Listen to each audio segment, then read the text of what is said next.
go to the chat. And OBS. Here we go. All right. So just give me 1 second. My mic is in the worst possible place that it could be. So, yeah, welcome everyone to what is effectively phase 2 of Unmasking Mckamey, the Tennessee haunt, shall we say. We're going to be looking at some new faces this evening. We're going to be talking to some close calls. We're even going to be throwing in a current staff member and supporter of Russ right at the end of this stream, just as a little spicy meatball, shall we say. And yeah, I know a lot of you have been enjoying these streams. We're enjoying doing them, and we're going to keep them going. We want to make sure we get everyone's story across.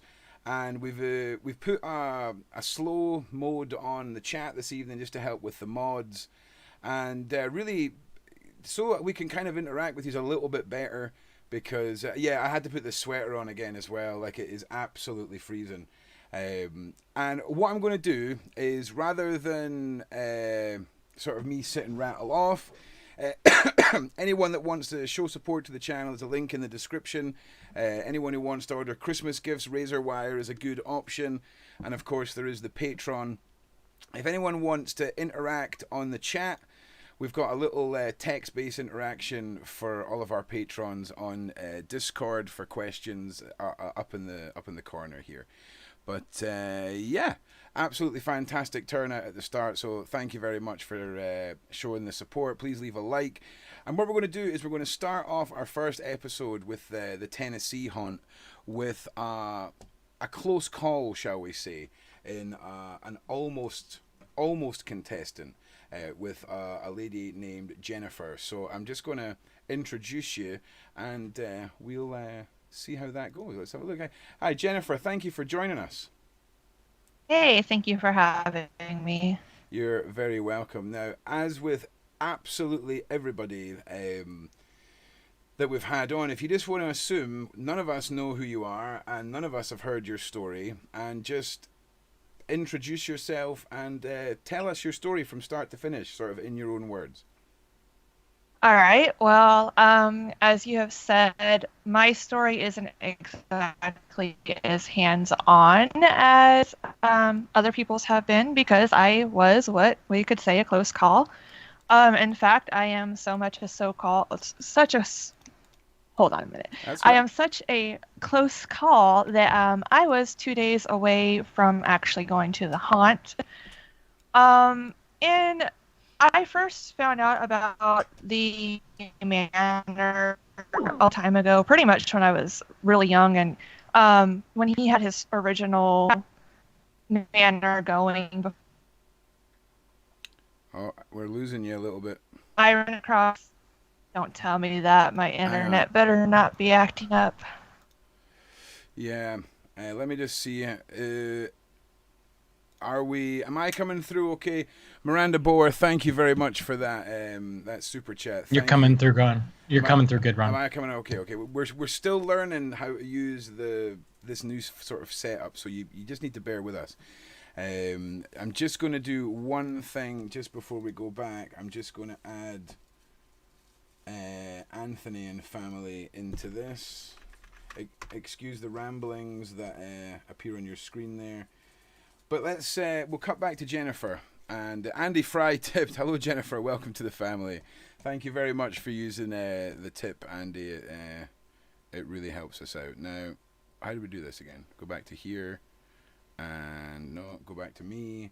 Go back to here. And Jennifer, do you just want to try with... you can try with your camera off if you think that'll help. But see how you get on. See how you get on now. Okay. Can you hear me now?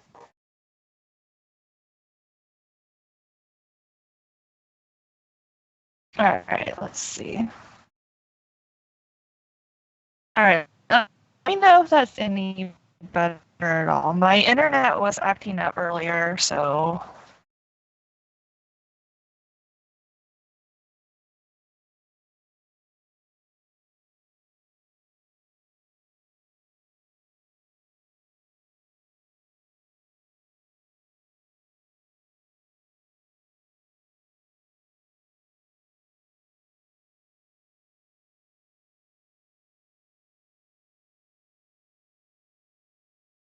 Right. Um, okay, let me know if it is better or worse. Yep. Yeah, you see what I'm saying?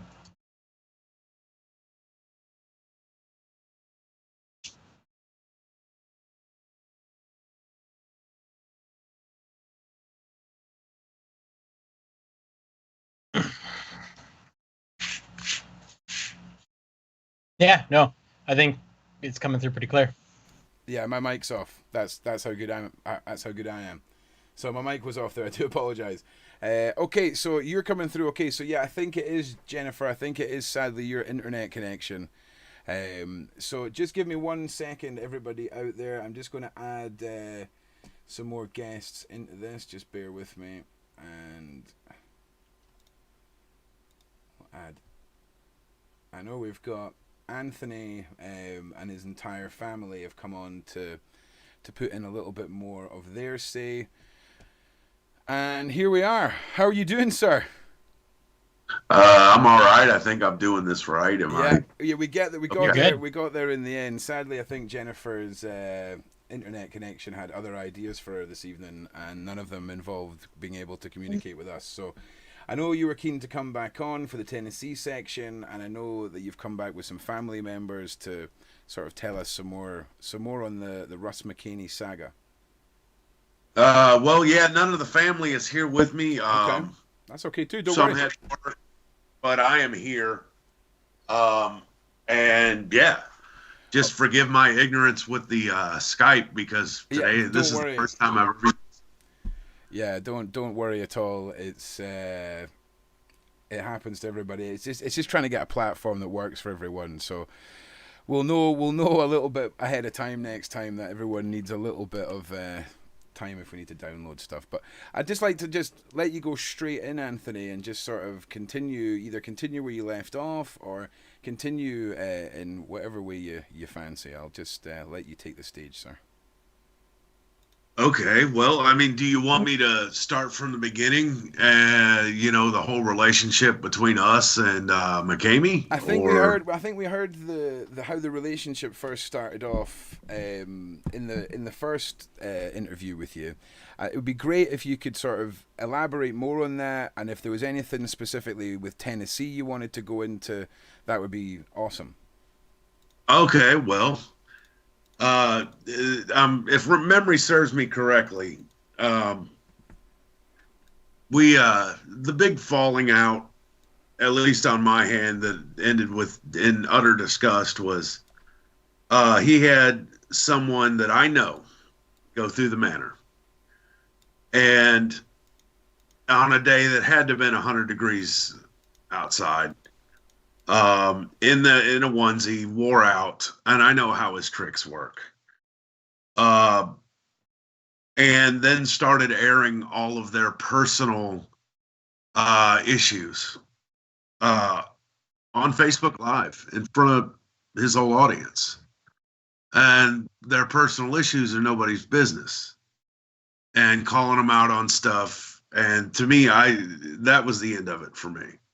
I thought it was absolutely disgusting. It was somebody I knew. And I knew about their personal problems. And he basically just put them on blast. And who does that? And why? What purpose does that serve? To make himself look like a good guy? Because he certainly didn't help the matters. All he did was damage them further. To where they have mostly gone dark on the social media end of things. They were repeatedly harassed by his minions, his sycophants. And I was done at that point. And after that, I caught wind of him trash talking us at Transworld. And I went to go say what's up, and he looked like he seen a ghost and took off. Sure as hell wouldn't talk to me, nothing, because I was calling him out on it. And he stormed off like a child that didn't want to take out the trash. And with that exception, I have had zero contact with him. Is that Russ's sort of main go-to tactic with people that go against well, him? yeah, because I'm not afraid of him. And I'll walk up and get into it. I would rather do it in person than get in somebody's face in person. Not online, not sending out some, band of sycophants that have zero recognition of cognitive bias. I'm gonna. I'm the guy. I'm sorry. I've got like 4 different messengers going off. Yeah, don't worry. It's I know the feeling. People are lighting me up, like trying to communicate with me while I'm doing this. So anybody who's seeing this, hold up. I'll get back to you. Yeah. But those things. And then he started spreading things that he knew were false. Not about me, but about someone very close to me. He just, out of the blue, he knew these things were not true. And he ran with it anyway and started calling us sexual predators and everything else. When that's the furthest thing from the truth. And he knew it wasn't true, but he ran with it anyway. And of course, face to face, he'll run like a bitch because that's what he is, a bitch. And there are still people that will believe anything he says, but there are also people that believe the earth is flat and that, so there's nothing to be said about that. The dipshittery, it goes deep. People will always believe him.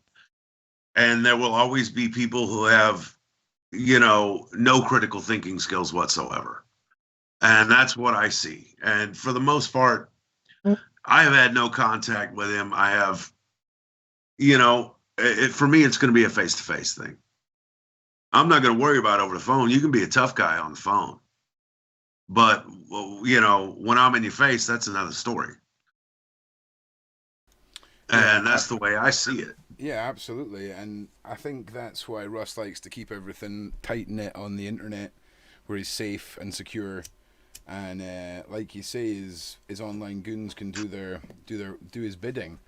The same hey, way. Ron, she's back now. She closed everything in her background, and she says whenever you're ready. Okay, no problems. Okay, no problem. Just bear with us. We'll let Anthony finish up when he's good and ready, and then we'll start. If you could get everyone to mute their mics, who's not like Cap, if you could mute your mic, that would be awesome. Just while Anthony's talking, we got a couple. Oh no, sorry. I was waiting until you were done. Sorry. Oh, yeah, that's fine. No bother, mate. So with Tennessee, Anthony,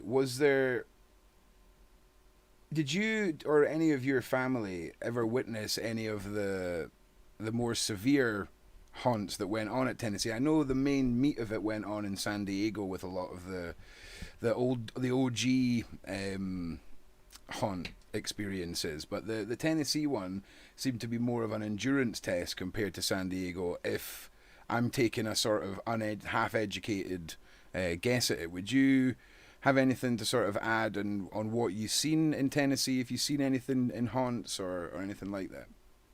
Well, as far as what he does, the big things that I saw and have direct knowledge of were what he tried to get us to do to Marissa Phillips, which I stopped. I spoke about that on the last time I was on. And I put a stop to that.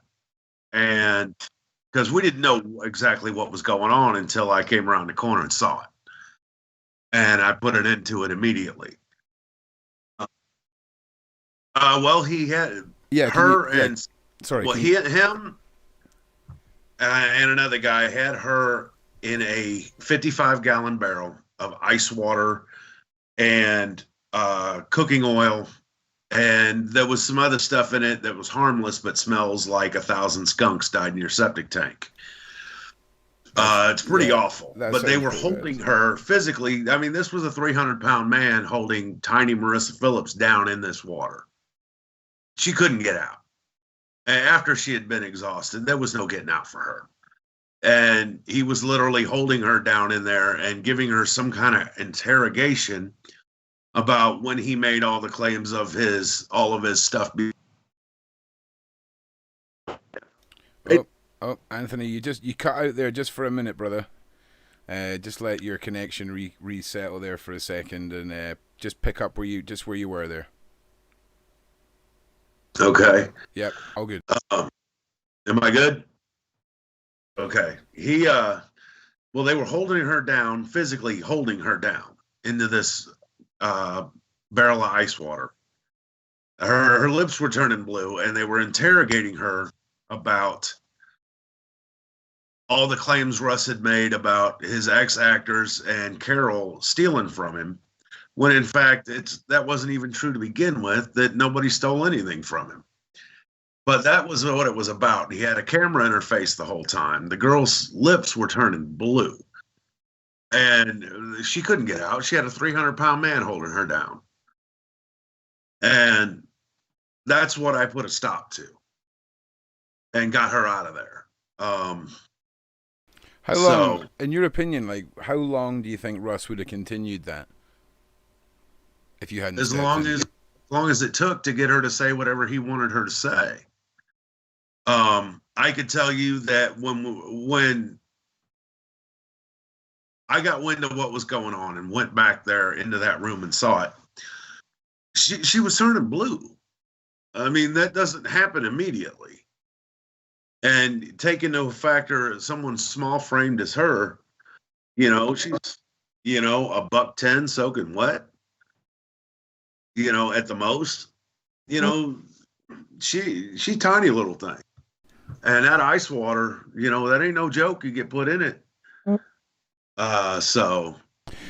I mean, ice water itself, it can make verbal communication very difficult. And if you're freezing and trying to verbally communicate with Russ any form of safe word, I mean, surely there must be a point where a line would be crossed where verbal communication would have just not been able to have happened. I mean, if you understand how the body works with it all. And I'm no EMT, but when I got to look at her and the look on her face and the tone of her skin, it told me she was in direct physical danger. Like something really bad would have within the next few minutes. So I called that. I pulled that out. I made them pull her out.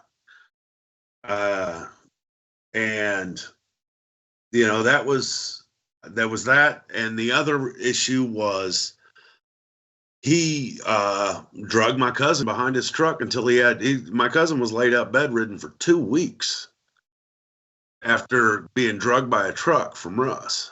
And what do you think about the multiple claims that have come from people saying that Russ doesn't drug people?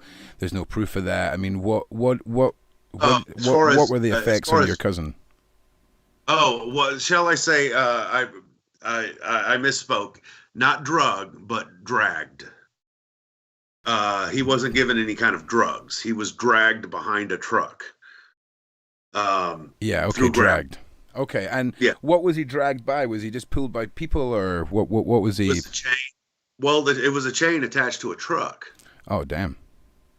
Yeah, and he was being dragged through gravel, and the guy had no skin on his arms or chest. Yeah, that's serious. I mean, it's no joke. He was in bedridden for 2 weeks. His entire upper torso was a scab. It was missing skin. His entire upper torso. I mean, that's serious injuries.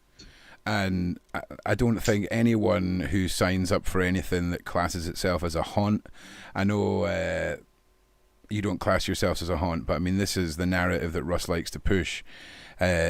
That I don't think anyone expect to be dragged through gravel if you went to a haunt or even an extreme terror experience. I don't think so. I don't think there's any way to safely simulate dragging someone until their flesh comes It off. wasn't a simulation; it was the real thing. Exactly. And the difference is, you're talking about speed and time and things like that. It's different if you grab somebody by their ankles and drag them, across the driveway to where you're at a human speed of 2 miles an hour, maybe, versus 30 miles an hour, which I don't know how fast they were going, but it was fast enough to hurt him. You're talking about distance and friction and all that, where sure, you could be dragged by your ankles by a person, Yep. across the yard or whatever, and it's not going to hurt. But now you amp that up, you more than quadruple that speed. Now you're getting into some damage. You're getting into some serious damage, and yeah, I don't think anyone with a rational mind would question the damage that can be caused by that. I mean, it is serious. That's a serious message, if nothing else, from Russ to anyone who would ever go to Mckamey Manor.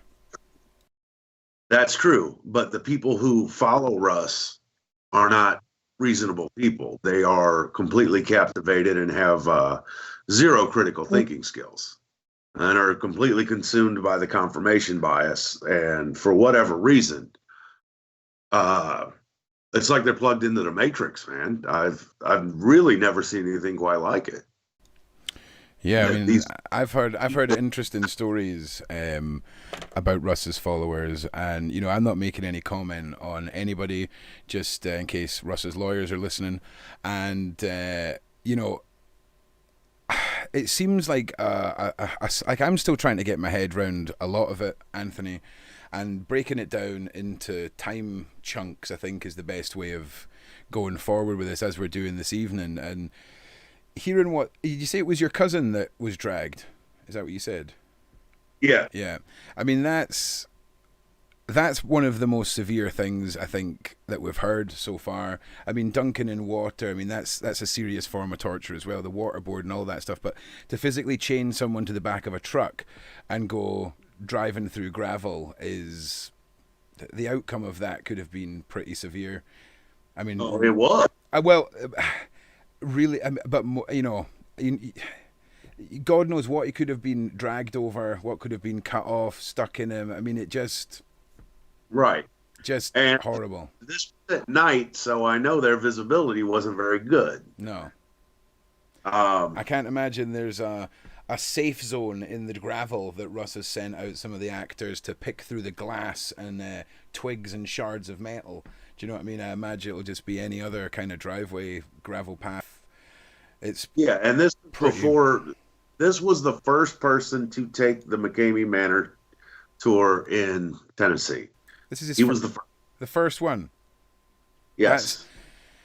That's a way to sort of open the manor with a boom, I guess. I mean, what was he trying to achieve with that, do you think? I mean, was that what was that? Was that because he was related to you, he wanted to push him harder? Was it for the shock after wave of the whole thing? Was it to hype up the lesser quality haunt with some media frenzy? What's your opinion on why that took place? I mean, obviously you can say the easiest guess is to say, oh well, he did it to make the guy say his safe word. Well, I don't think anyone else has been chained to the back of a truck. So do you think there's anything more to that particular incident? I think it was and this is just speculation, but I think part of it was to make a guy that big and that tough submit. And I also think part of it was pure reckless ignorance.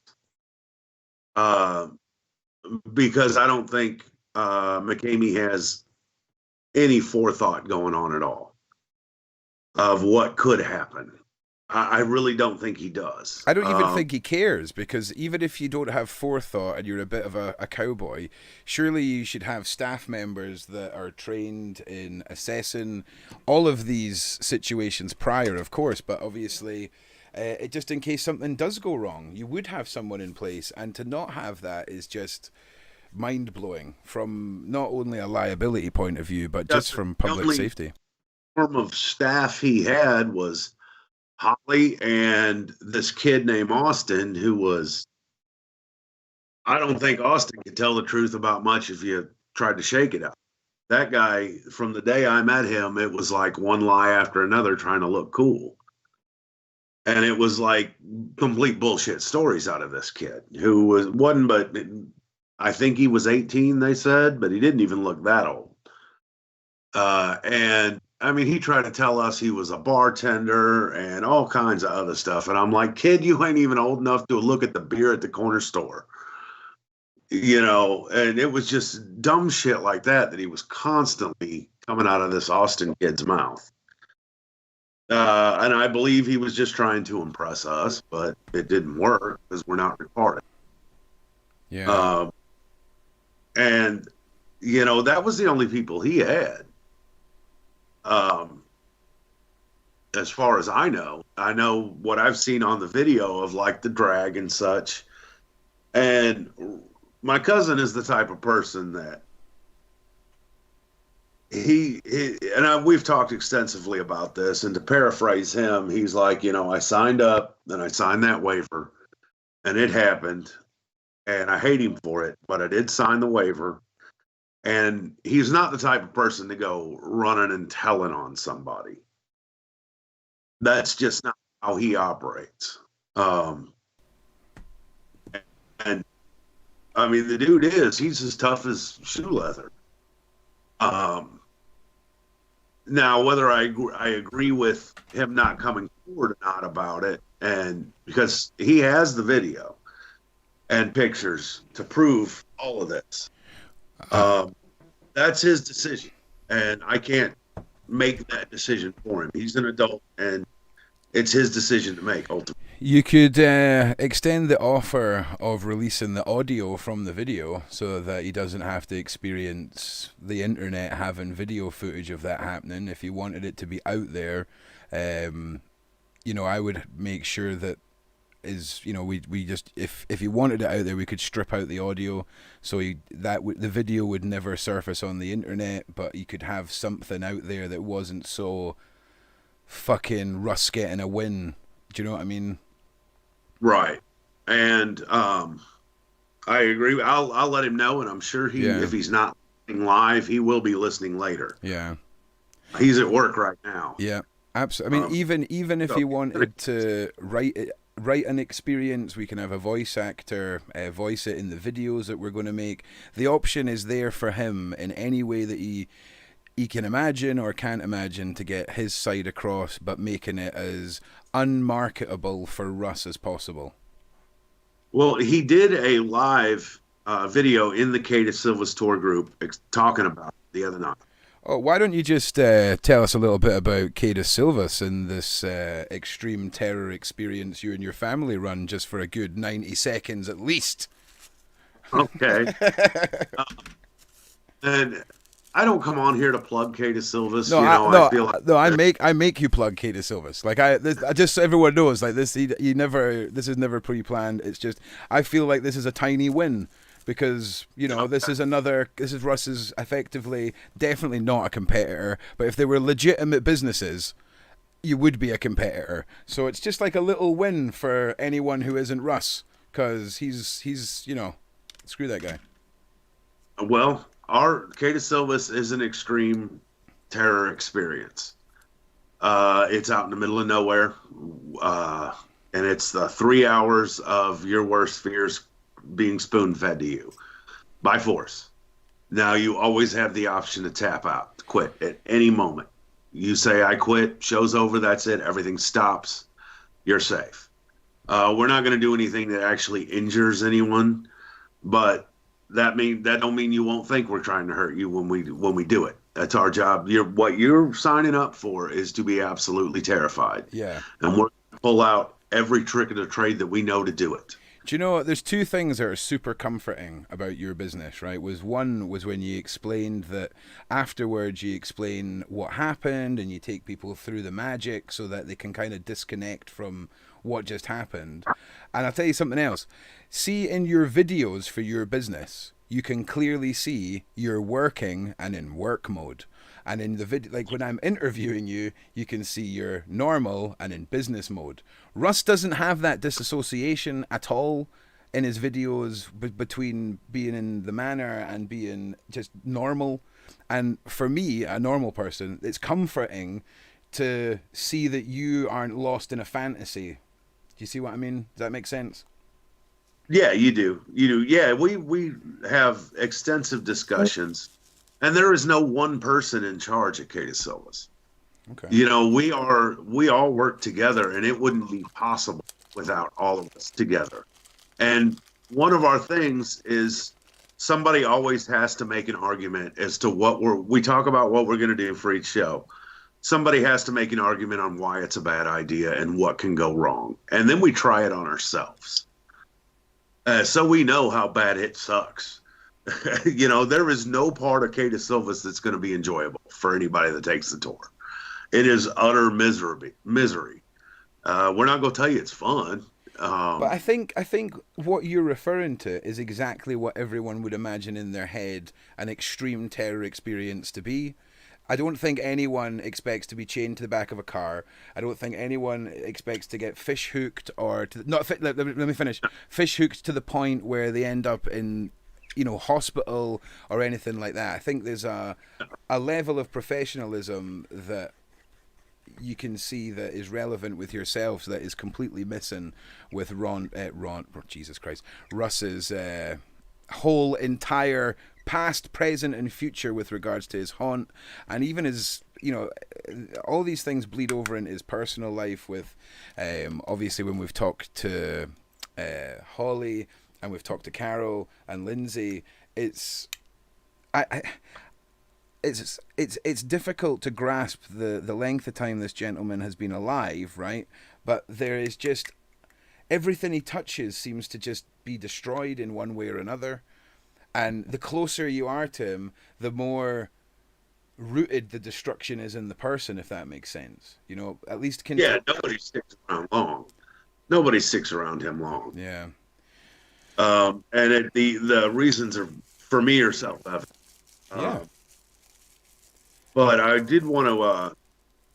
I lost my train of thought. Yeah, that's okay. That's okay. Don't worry. Just go into, like, you know, people try to make people understand what they're signing up for. That it is, you know, we're not here to do it and make a fun experience. It is to be terrifying. Yeah. And, you know, but the minute you say stop, it stops and it's over, and that's it. And we take everything and turn it up to 1,000. You know, as far as we're gonna pull out all the tricks of the trade to really scare you.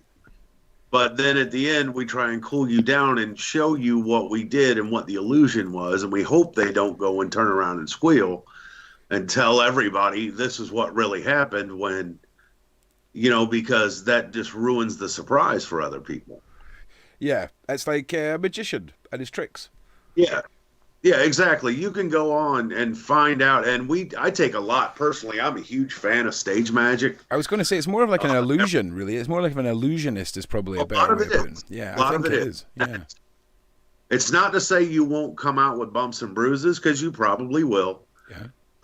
Because we will manhandle you, but we put it in a way that we don't hurt you. Yeah. To think I'm not going to pick you up by your ankles and shake the change out of your pockets. Oh, I will.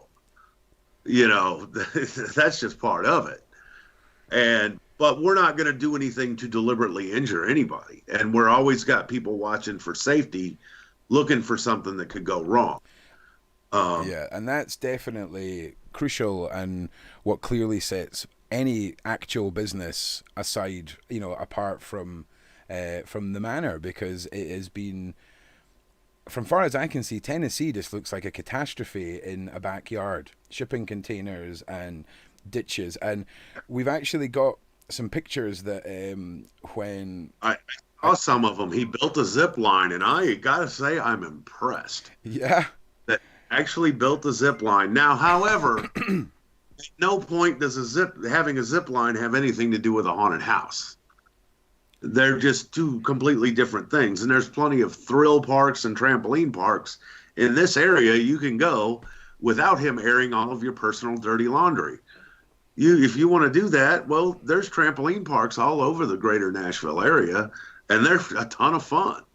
And nobody's going to air your personal dirty laundry to however many sycophants he's got. You know. And just to talk about the fan base, how do you feel his support is going? Do you think it's teetering off? Do you think it's gaining traction again? What do you think the support is like for Tennessee Russ? I honestly really don't know. And it's really, for the most part, I don't concern myself with it too much until I'm asked about it. And then I'll give my opinion. Now, we all work at a regular traditional haunted house. And we get a million questions about him, about Mckamey Manor. And the a lot of it is misinformation. But we have spoken the truth when we have the opportunity to. Whether people believe us or not is a whole nother ballgame. But I want to put that into perspective for a minute. When I was coming up in the haunted house business, 30 years ago when I got into it, the big thing to talk about, the hot point subject, was the haunted house that was 30 stories tall, that if you made it all the way to the top, you got your money back, but there was like live animals in it, and they would push you out a window into a slide, then you'd be out. Well, that was a big urban legend, because think about this. The tallest building in Nashville is only about 30 stories.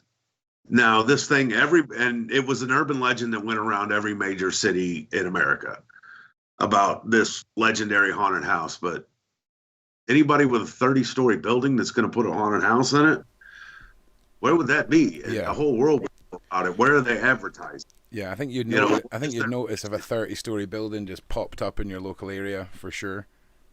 Right, but I equate that.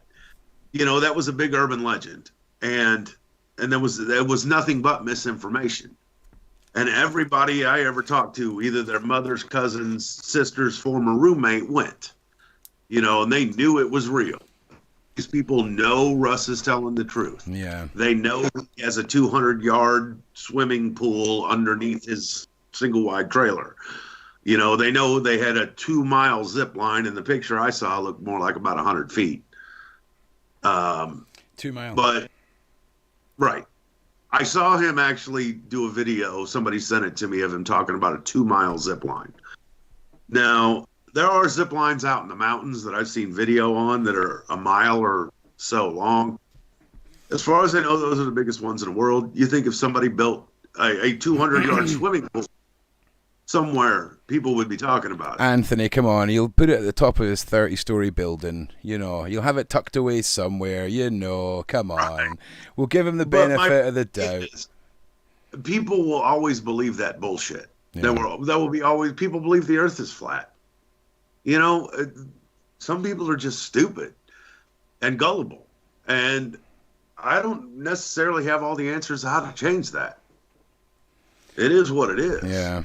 Well, just before we move on, is there anything else that stands out in your mind to do with Tennessee that you'd like to just talk about this evening before we see if Jennifer's connection has done any better the second time round? I think there's anything else you want to I can talk about what we're doing. Yeah, do it. We are, after hearing Holly and Carol and Lindsay talk, that hit hard for us. And the number one question we get at Cada Silvas is how somebody wants to be. How can somebody be a guest actor? And we've always just said no. And the big reason is we don't want somebody to come in that just wants to beat somebody up or take advantage of somebody in a vulnerable position. And it's just a no. But we're going to change that. And I made this announcement the other day. We're going to allow guest actors. But there's a process to it. One, we need to do a little screening and conversation with you to make sure you ain't just beat somebody up, because that's not going to work. And the other thing is the cost of it. The cost is a $250 direct donation to the Lawrence County Women's Shelter. They have to go to them and make that donation to them and show us that they made the donation. We're not going to handle the money. We're not going to be the middleman. We'll give you the information you need to get to make that donation, but we are not actually going to accept the money from them. And are you okay? Are you okay with the contestants doing like a sponsor me to go to this haunted house to raise the money? Are you okay with people kind of doing it that way? Do you mind how the money is sort of pulled together? No, and this would be when somebody wants to be a guest actor. Yeah, absolutely. When they want to be an actor and they're in the role of somebody who is scaring the shit out of them, because we get a lot of people that want to do that. And that's what we require to do that. That's a new thing we're doing because we want to do something. You know, me being on this podcast is great to raise awareness about what this guy's doing, but what are we doing to fix the problem? And this at least helps somebody. Yeah, I think that might be in a position that like people like Holly and Carol were in. And, he's not the only person that's had people, that's abused people. There are tons of people out there that are in really bad situations. And if we can do something to help some of them women out. And because we sat around at my house the other night and looked at each other and said, what can we do? What can we do to help the people who have been through things like this? And that's what we came up with, is to allow people to be guest actors as Kata Silvas, so where they're the ones scaring the shit out of other people with our guidance, but they have to make a donation to the women's shelter to do that. We're not doing it to raise any kind of money for us. We're doing it to, they have to donate directly to the women's shelter and show us that they've done it. Yeah, well, you're getting a big thumbs up from the side chat there on the stream for that. That's awesome, and I think I think as well with the entry fee on that, it'll keep away some of the crazies, and I think you'll filter through a lot of really genuine, and as well, if anything, to come from it for yourselves, you'll experience a whole new perspective with some new actors and. Maybe learn some new tricks, and it'll be awesome. You're absolutely right. Absolutely awesome. And the other thing we're doing, we made an announcement last night. We are partnering up with a couple of the local haunted houses, traditional Halloween attractions. We were out at a place called Malice last night. It's on the outskirts of Lewisburg, Tennessee. It's actually in Belfast, Tennessee. And we are shooting for a weekend in early December, which I'm thinking is going to be either the December 7th or December 14th. Kata Silvas, the entire crew is coming out there, and we're going to recruit people from other haunted houses. I'm looking at you, Arcs Mortis, you see this. And Slaughterhouse, I'm looking at you guys. For everybody to come out and volunteer, and we're going to open up Malice Haunted Woods for a night. And the admission will be a toy, and we're going to do a toy drive to where it doesn't cost any money to get into the haunted house. You come and donate a toy, and all that will be distributed out through the local charities to underprivileged kids.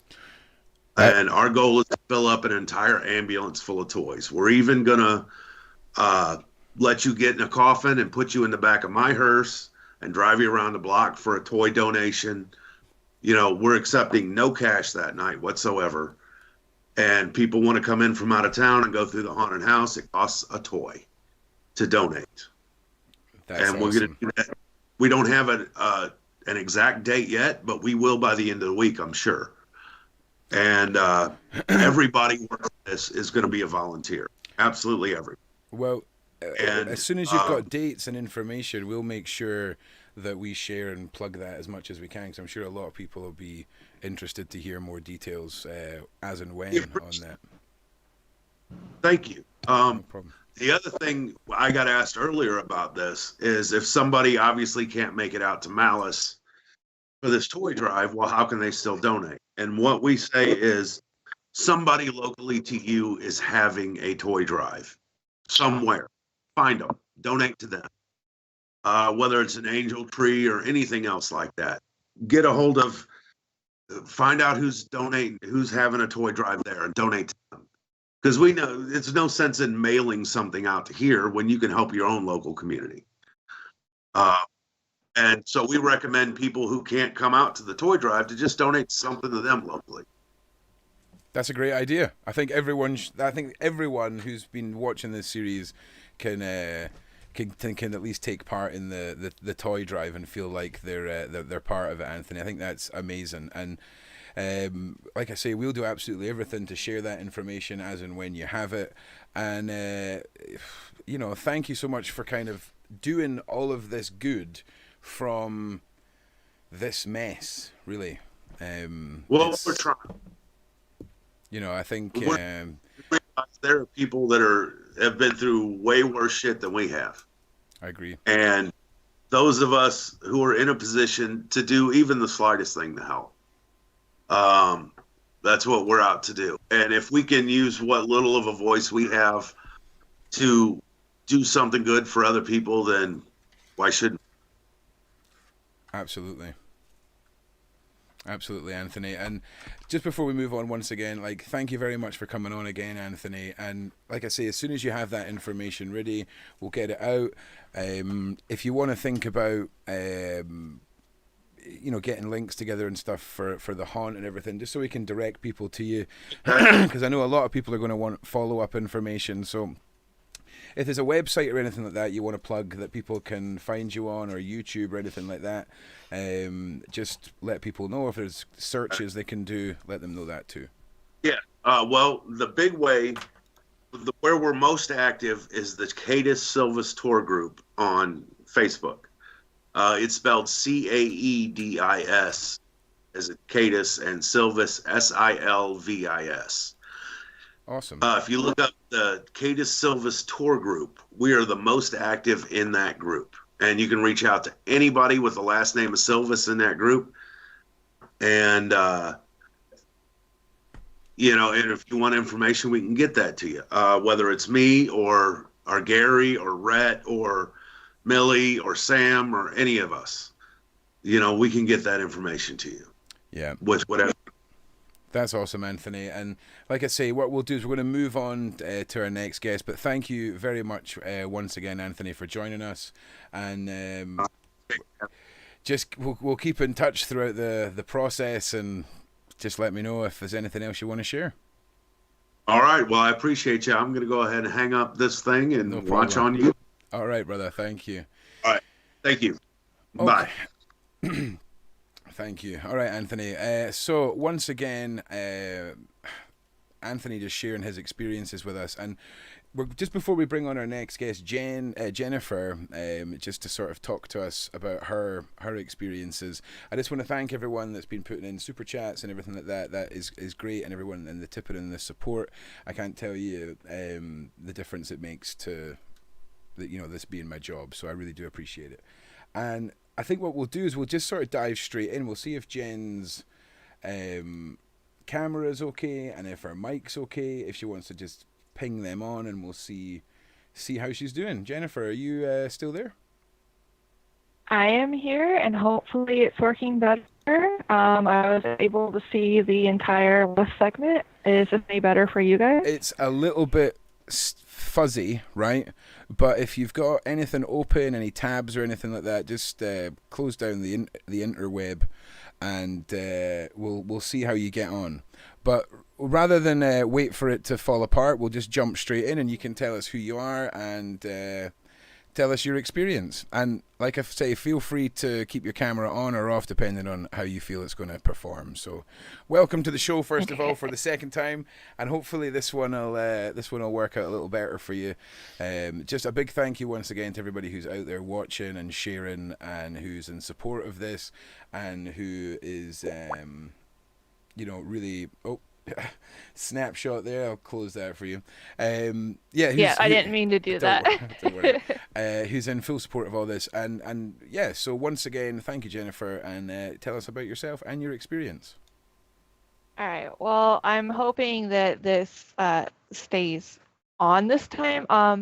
I do want to quickly say, while Anthony was on, it got me to thinking about how Russ markets his haunt. You see, that's what I was expecting whenever I originally signed up for the haunt. I was expecting something like what Anthony was describing that he does. But Russ doesn't exactly, he's not truthful. We've all seen that, and I don't think that's a secret. But anyways, back to who I am. I'm Jennifer. As I was saying earlier, I had found out about Mckamey Manor whenever he had his very first haunt, and I am what you had called a close call. I was actually 2 days out from going to the manor, and I'm very thankful that I wisened up a little bit before that happened. Where I had first found out about the haunt, it was because I I like adrenaline, I like horror, I like occult. I just like that kind of weird stuff. And I think that that's what attracts a lot of people to these things is they want to feel that adrenaline in that horror moment. So I ran across it again back in April. But I had started a new job, and I was like, I thought to myself that there was no way on this planet that Russ McKamey would let me go through the haunt because he's supposedly so big on doing background checks, and he's supposedly so big on mental health. I thought, if I openly tell him that I have depression and anxiety, and these are actually diagnosed by a doctor, I don't want to belittle mental health at all, because it is a serious thing that is already belittled so much in pretty much anywhere you look. I was actually surprised at the first conversation I had with Russ. He was saying a lot of very uncomfortable things to me, which I will get into later. But just flat out, the first thing that caught me off guard was when he told me, "Oh, you sound like a fine person. I don't need to see your medical background. I don't need to do your screening." And that was weird to me because that's the number one thing he says he does to all of his guests is he checks their background and makes sure they're okay to go through the haunt. And I will flat out say, if I were running a haunt like that, I wouldn't have allowed myself to go through. I do also want to add on that when I first started talking to Russ, it was when him and Holly had just split. I think it was either the day of or the day after. And he was trying to garner sympathy through that and being like, "Oh, the haunt is all I have left. I really want somebody to come down here this weekend." And I told him repeatedly that, I just got a new job. I'm not sure if I'm going to be able to, but I was willing to go ahead and try to make it work. I don't know how much of this you want me to go ahead and say. Do you want me to go ahead and just? I think you're doing great. Absolutely, yeah. No, okay. I'm trying to change up my tactics a little bit with regards to how I do this whole process. So I'm just letting people go through their story naturally because, I am coming into this quite late on, and it's good for people to just do it in their own pace. But yeah, absolutely. Tell us everything and just carry on. So during that conversation, he told me a lot of things, which at the time I believed. He had told me that he was an ex-military interrogator, that he uses hypnotism and MK Ultra to kind of help him with the haunt. And he also told me that he does use substances. Now I have been good over somebody else I spoke to that is probably not true. And I want to say too that some of these things I'm going to get into are just my opinion and my own personal thoughts based on what I've seen and what other people have told me. And I will say that the people I have been speaking to are reliable and they are, they're in the community. But I'm just trying not to bring too many people into my story that really don't need to be brought into it, I guess. Yeah, no problem. Hey, Ron. Okay.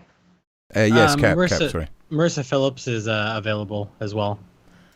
Okay, no problem. No problem. Is Josh able to just, if you facilitate all that through Josh, for anyone that's able to come on, that would be great. Josh, can you just verbally confirm that you're still here? Yeah, I got you. All right, nice one. Okay, sorry about that, Jennifer. Yeah, thank you, yeah, Kat. okay. No problem. Yeah, just carry on. We're getting your audio through a lot better than your camera, so it's up to yourself if you want to keep it on or if you want to turn it off. It's completely up to yourself. Just to try and improve your audio a little bit, because that's the important thing. So yeah, there we go. Let's try it like this for the next part. Yeah, I'll go ahead and turn my camera off then. It's not going to do any good if people can't really see anyways. And you're right, it is about the story, and if I can help one other person who has gone through this as well, that's all that matters to me. So back to what I was saying, like him and Holly had just split, and I was actually feeling bad for Russ, and I was like, you know what, it sounds like having somebody there would do him some good, and I wanted to try to make that happen for him.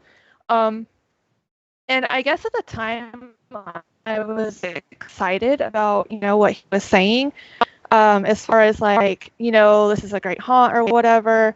But I want to put in there too that he kind of wanted to use me to turn Justin Wolf into an example. Like he straight up told me that he set me up to succeed. He wanted me to show up Wolf. And I'm not proud of, at that time, I was part of the group that was a little bit of a bully towards him. I have made amends with Wolf over that, so everything's good there. And he does know that I am talking about this tonight, so that's all fine. But Russ was pretty much, making fun of him over the phone.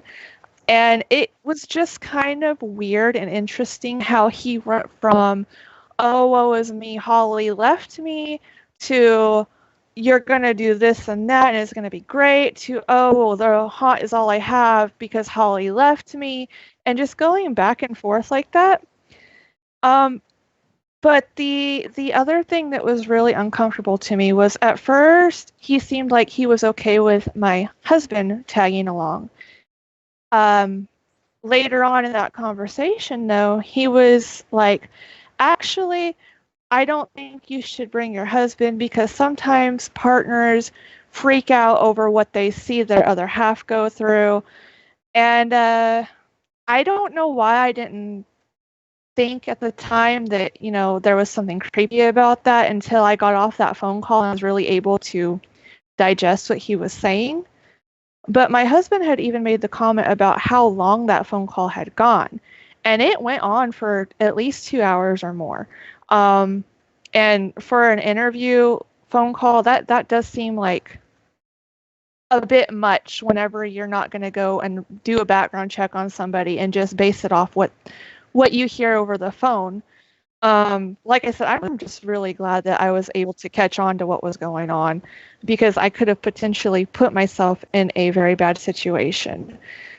Now, the part that I am just kind of expressing my own opinion on is the fact that after me, there were 2 other girls who went through the haunt, in which it appeared that Russ was trying to make a relationship with. When he found out that I was not going to make it to the haunt, he started harassing me privately. I will say there was no open public harassment towards me, other than the fact that the group and himself made it seem like I was more isolated and nobody really cared about what I had to say anymore, and that was strange to me. But as far as actual harassment and bullying in the group, no, there was none of that towards me, other than privately. He actually messaged me on Holly's account at one point in time, which I found very strange because I thought they were supposed to be split up. And I didn't really know what to say, and I kind of freaked out, and I actually blocked that account. To begin with, I messaged Russ on another email account other than what he was sending to other people because his internet was acting up or something. But what also didn't sit right with me was the fact that how can you get an email through one email address but not another? Your internet, I mean, it's going to work or it's not going to work, as we have found out with my internet tonight. So I don't really know what that was all about, but he was trying to correspond with me in ways that he hadn't through other participants. And the night I was supposed to go live in my little like onesie thing, I couldn't do it. I felt like there was something very wrong with that situation, and I didn't go through with it. And like I said, I'm glad that I didn't, because I don't know what would have happened. I don't know the facts between the two ladies who were after me, but in my opinion, Russ seems like he might have some predatory tendencies towards adult females. I can't speak for the other accusations that have been said, and I can't speak for what truly goes through this man's mind. But based on what I have seen personally and firsthand, that is what I believe and what is my opinion. Okay, now just in case there's anyone else who's currently going through the process, so to say, for Mckamey Manor, what would you say was the standout warning signs? If you could just pinpoint 2 or 3 things, just in case those things stand out for anyone else that might be currently waiting in line. Well, as bad as the whole like him not wanting me to bring my husband thing was, I think the number one thing that really stood out to me was the fact that he was so willing to rush somebody through who openly admitted to having mental health issues. That was not okay. He didn't know the extent of my depression or anxiety, and he didn't have a doctor's note giving him any kind of information behind that. How did he know that I wasn't going to get in a room somewhere and just completely have a mental breakdown and then deal with PTSD or something afterwards because of what he did? That was the number one thing that was like, wait a minute, something's not right. And then again, the second one was that he told me that my husband should not arrive. And backing up a little bit, I didn't mention this, but back in May, he even told me that there was no $20,000, that he would never let anybody get close to getting $20,000 if it even existed. And he literally just moves the goalposts around to where he is aggressive with somebody as he needs to be, pretty much, to make them tap out. And I saw that with Wolf's tour. Wolf came to put on a show, and Russ didn't. That is why he wanted me to make an example out of Wolf and show him up. That is not okay. You don't do that to somebody. You don't just assert yourself over somebody for the sake of being in control of somebody. There is something wrong with that. As Holly and Carol have openly said in the past, he would say things like, if you don't do this, you don't love me.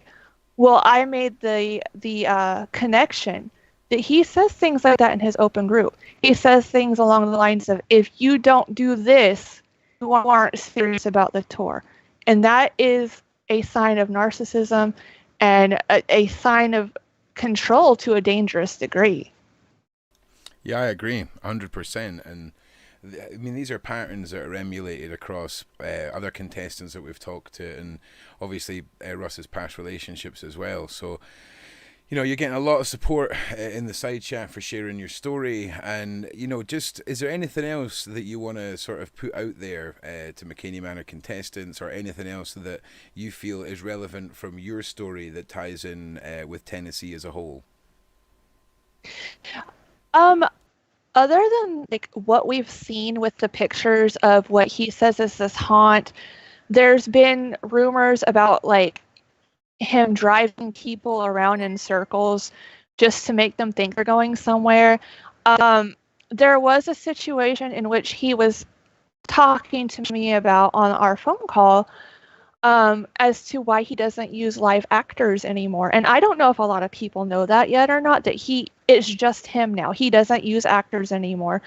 And I don't know if it's because of the falling out he had with Carol or what, but he said that it was because the police had told him that if they had seen him drag somebody through the van or whatnot, they would have like acted on it and shot him. He used much more descriptive language than that, which I'm not personally okay with.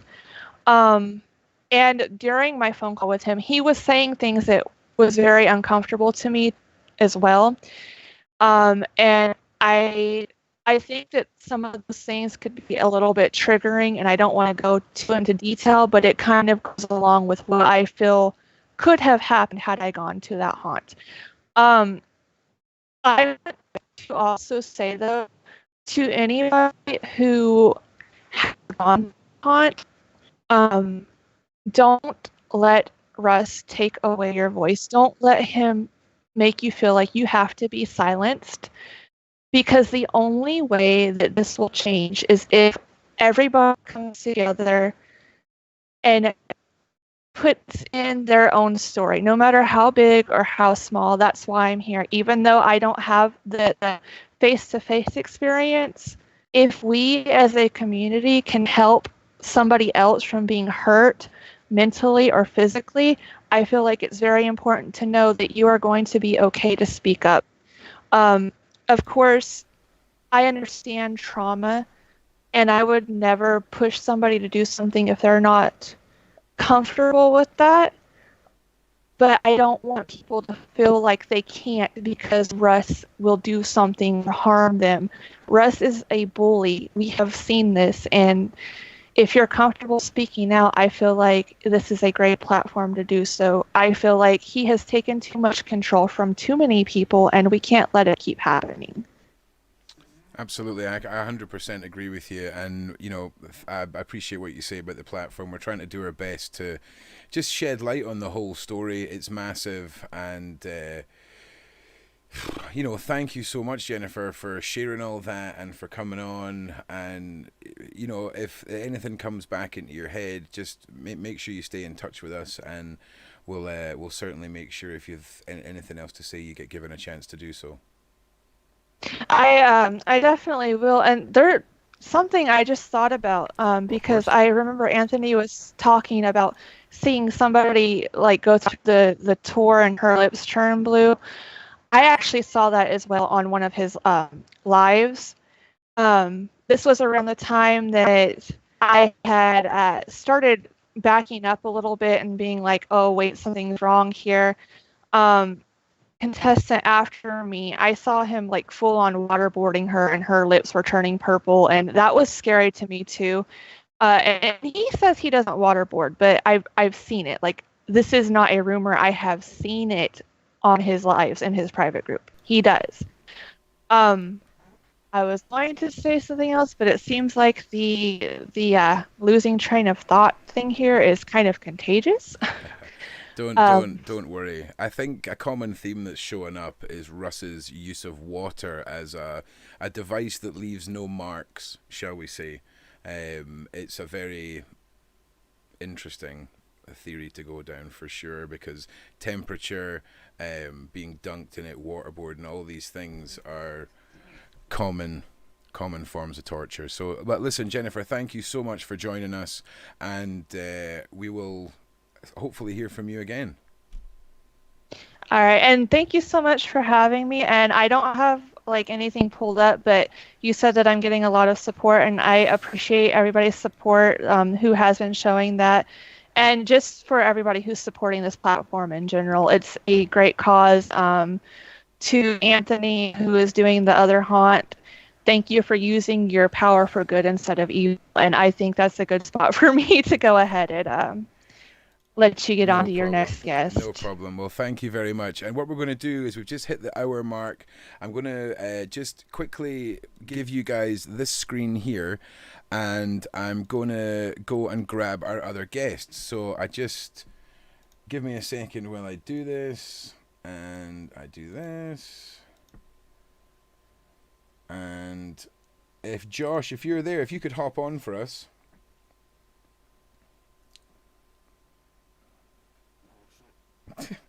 How you doing? It was just to see who was lined up for coming on next, and if you could ask everyone who's in Skype just now, if you could type your names, because it's just Skype IDs that are coming up. So if you guys could type your names for me so I know who everybody is, that would be great.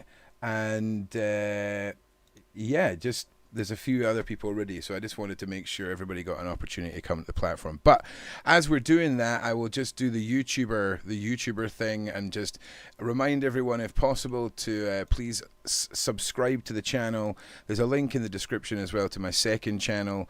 We do a lot of community stuff and a lot of stuff that's less stressful. More of the fun side. So if you want to come and be involved in that, please do so. I explained the other night that we've set up this new streaming format for trying to avoid the super chats and YouTube taking 40%. It's a way for us little smaller channels to stay afloat. So everything that's been coming in, I can't tell you how much I appreciate. Please check out the Patreon. Please check out the merch store. Okay, Marissa Phillips, and Marissa Phillips is ready. Josh, you want to tell us a little bit about Marissa, or is that somebody that is coming on this evening? I've no problem with that. I just want to make sure I'm bringing on the right people. Okay, awesome.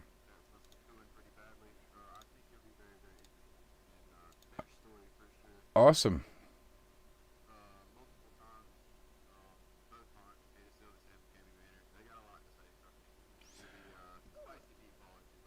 Okay, well, Marissa Phillips, I will Skype call you in a minute. I think that's what I'm going to do. I'm going to start a new Skype call just so I know who I'm pulling in. So I'll call yourself and Kat back right now.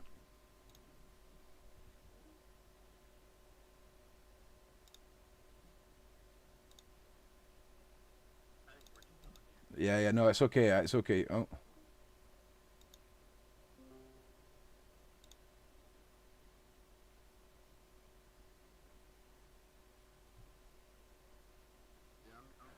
Yeah, no, it's okay. It's okay. I figured it out now. I figured it out.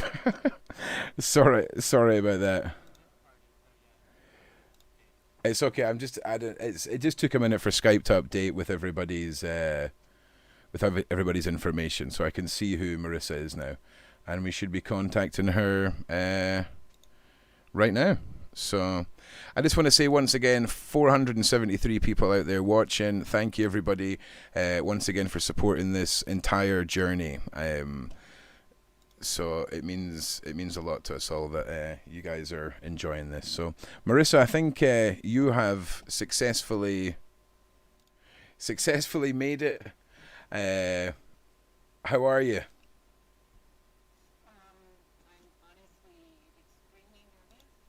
I'm going to do my best.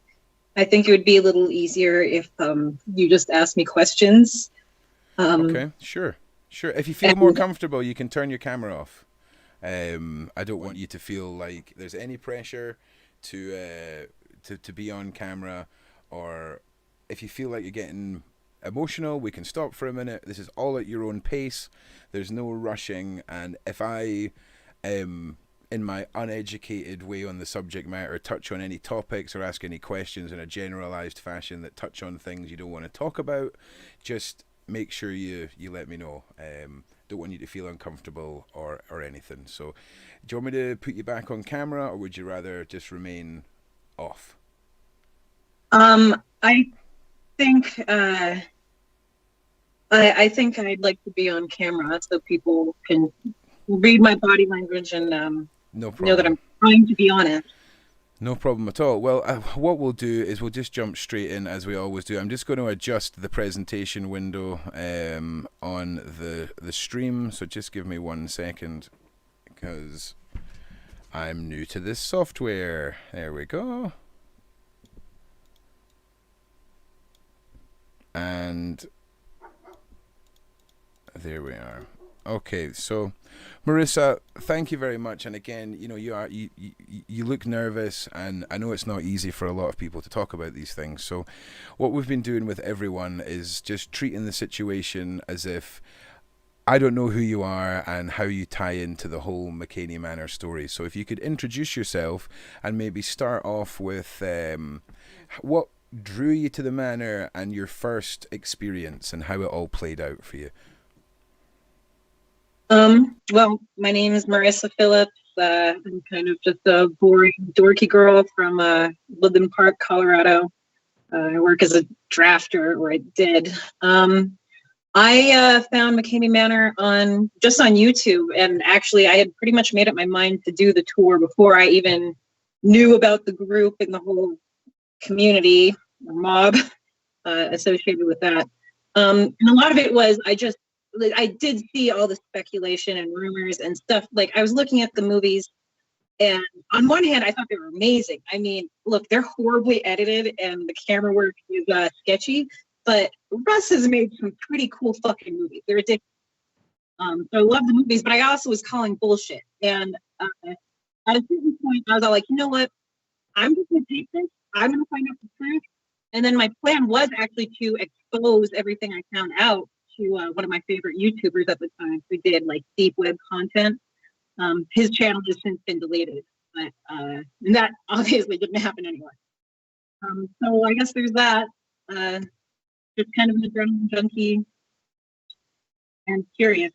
Yeah, so I think all of us can agree that when we all seen Russ's movies back in the day, we all kind of got sucked into it. I mean, it looked like a theatrical experience. You know, I don't think. I mean, I never believed those were real pliers in people's mouths or anything like that, or the big drill and all that. You could see what it was, and it sucked me in as well. I mean, I think I binge watched his videos for days, and that's because it's the same thing that makes you look when you drive past a road accident. It's that same part of your brain that sucks you into Mckamey Manor videos. So whether you were an adrenaline junkie or not, I think there is a lot of us who've been sucked into the context and the look behind the curtain of the unknown.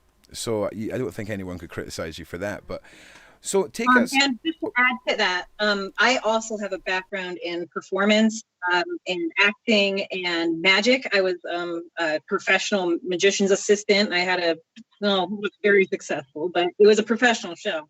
So I had that extra love for performance. I still do. Absolutely. There's been a lot of people even just talking about other haunts since we've in our community since we started this series, just discussing how much they'd like to try the acting or do the acting roles and all this kind of stuff, and on various levels of haunt, and I think it does appeal to a lot of people who are creative and do enjoy theatrics and the comforts of the safety, if that makes sense. Yeah, I can move closer to the mic. Sorry, I know people are talking about the volume. Hang on a second. Let me just prop this up a bit. There we go. Like the holy grail for haunt acting is to be able to scare the shit out of somebody without having any props.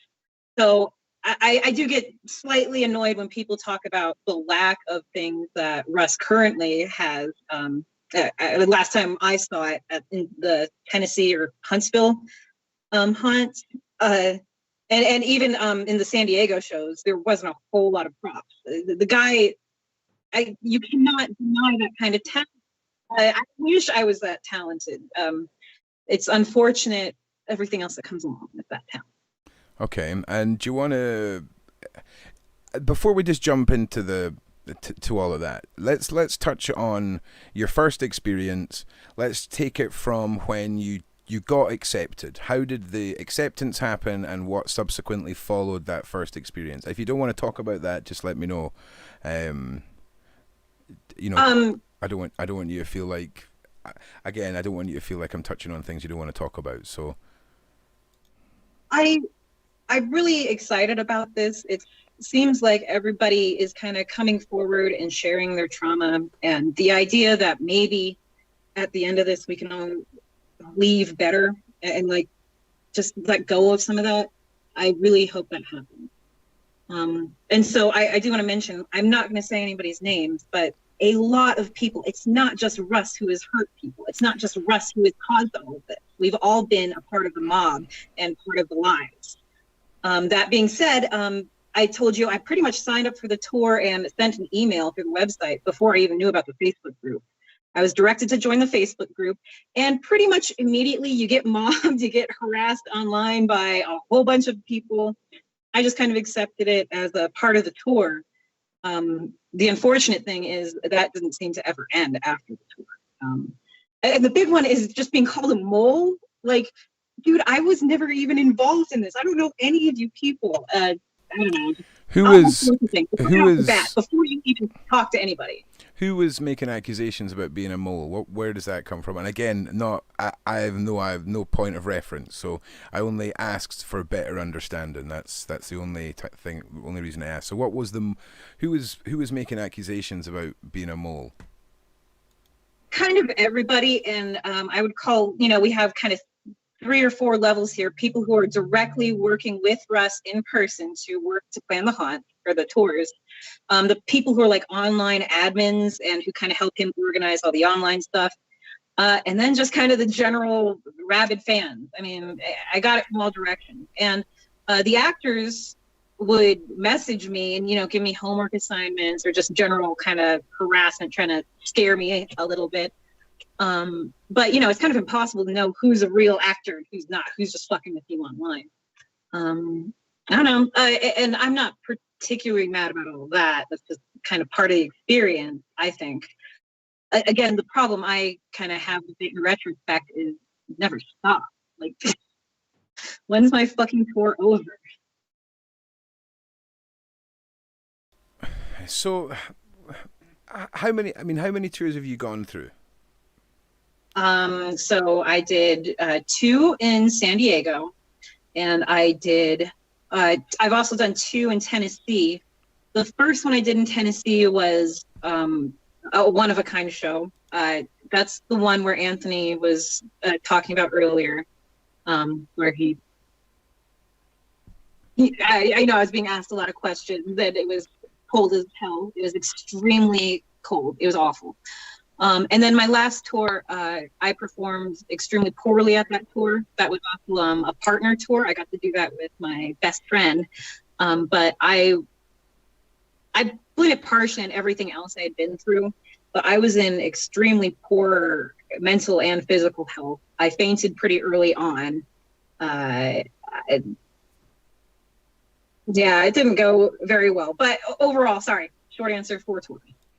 Okay, so can you, if you can, do you feel that Anthony was right to step in? Do you feel like Russ was pushing you too far in the situation that Anthony was describing to us? I have to take responsibility for not calling the safe word. I was given a safe word. I believe they would have stopped had I said that. I also have to admit, kind of when you go through that much shit all at once, your mind kind of blocks out just a lot of stuff. So I don't think I said the safe word around that time, but I was feeling very close to it.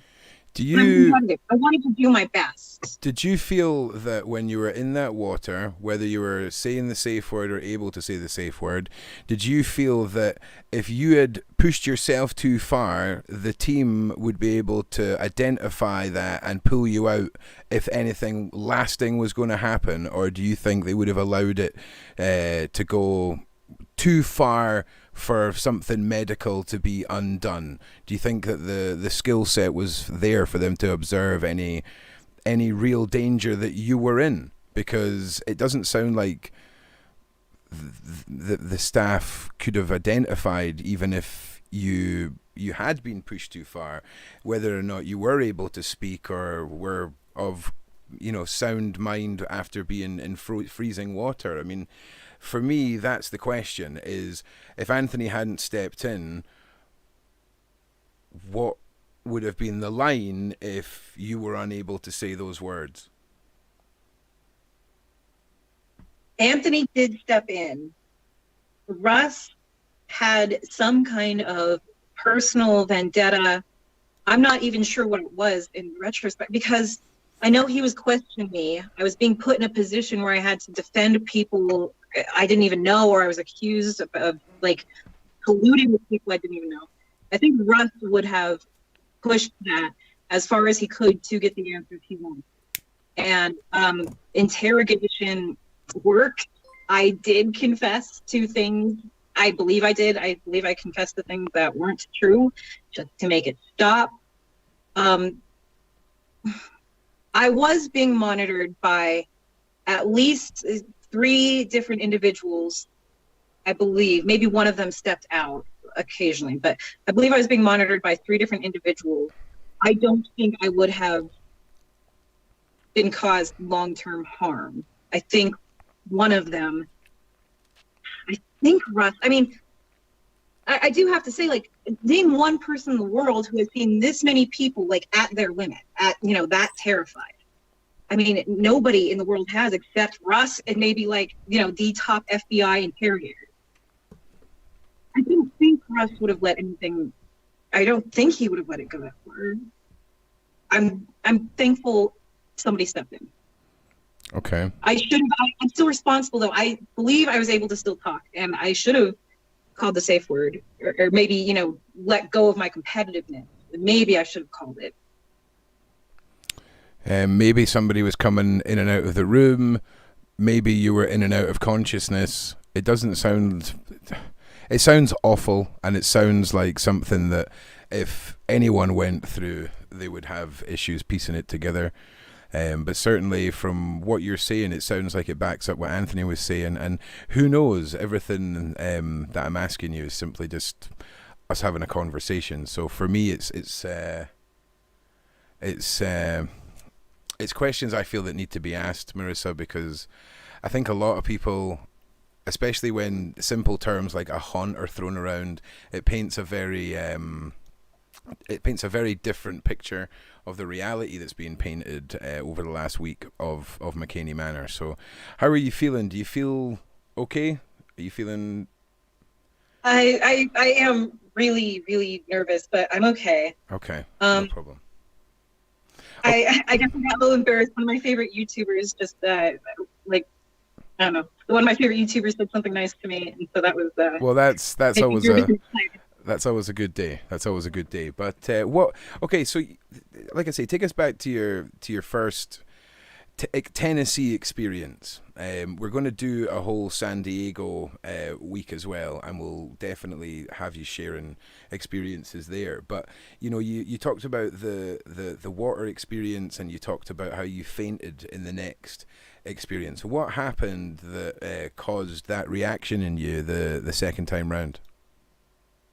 I don't think it's a secret, though I don't like brag about it, but I have a pretty severe eating disorder, and kind of getting all of the attention and like all these extra pictures and video taken of me maybe triggered my vanity. And so I don't, I mean, when you starve for long enough, you kind of do get like an adrenaline high. And so I had this stupid idea that, I'd get that anorexia high before I went into the tour, and I'd be able to just kill it. Just, I'm not sure how to explain that mindset, but, and I was, Russ asked me to give a doctor's note. I did provide one 2 different times for him, so he had an updated one. But it's common it's a very deceptive disorder, so that never showed up on my doctor's notes. I don't know, did that explain it? That's why I fainted. And plus, I'm in Colorado. I'm used to like the cold, I like the mountain air, the humidity, the heat. It got me. And I was thinking I starved myself for, a good 48 hours before that. Okay, so you're just taking responsibility for that entire scenario then. I'm from what I'm hearing from. Only Russ would have known. Yeah, it wasn't because somebody. I had told Russ about it before. Yeah. It's on me. Okay. Okay, sure. Well, anything else that ties in with Tennessee that you think is relevant that you would like to put across? Now, Marissa, please understand, when we get to the San Diego week, we will dive in to those stories and we will have you back. But I'm glad that at least we corroborated what Anthony was saying. I'm glad that you appreciate what happened and Anthony got you out of that situation. Tell us a little bit more about how you feel the haunt hasn't ended for you. Regular harassment, and I don't want to just say fuck the newbies, but like every Halloween it comes up again and I have to answer the same stupid questions again. And then I just get these random messages from people I don't even know, and like, they're either overly complimentary or like just full of vitriol, and I hate it.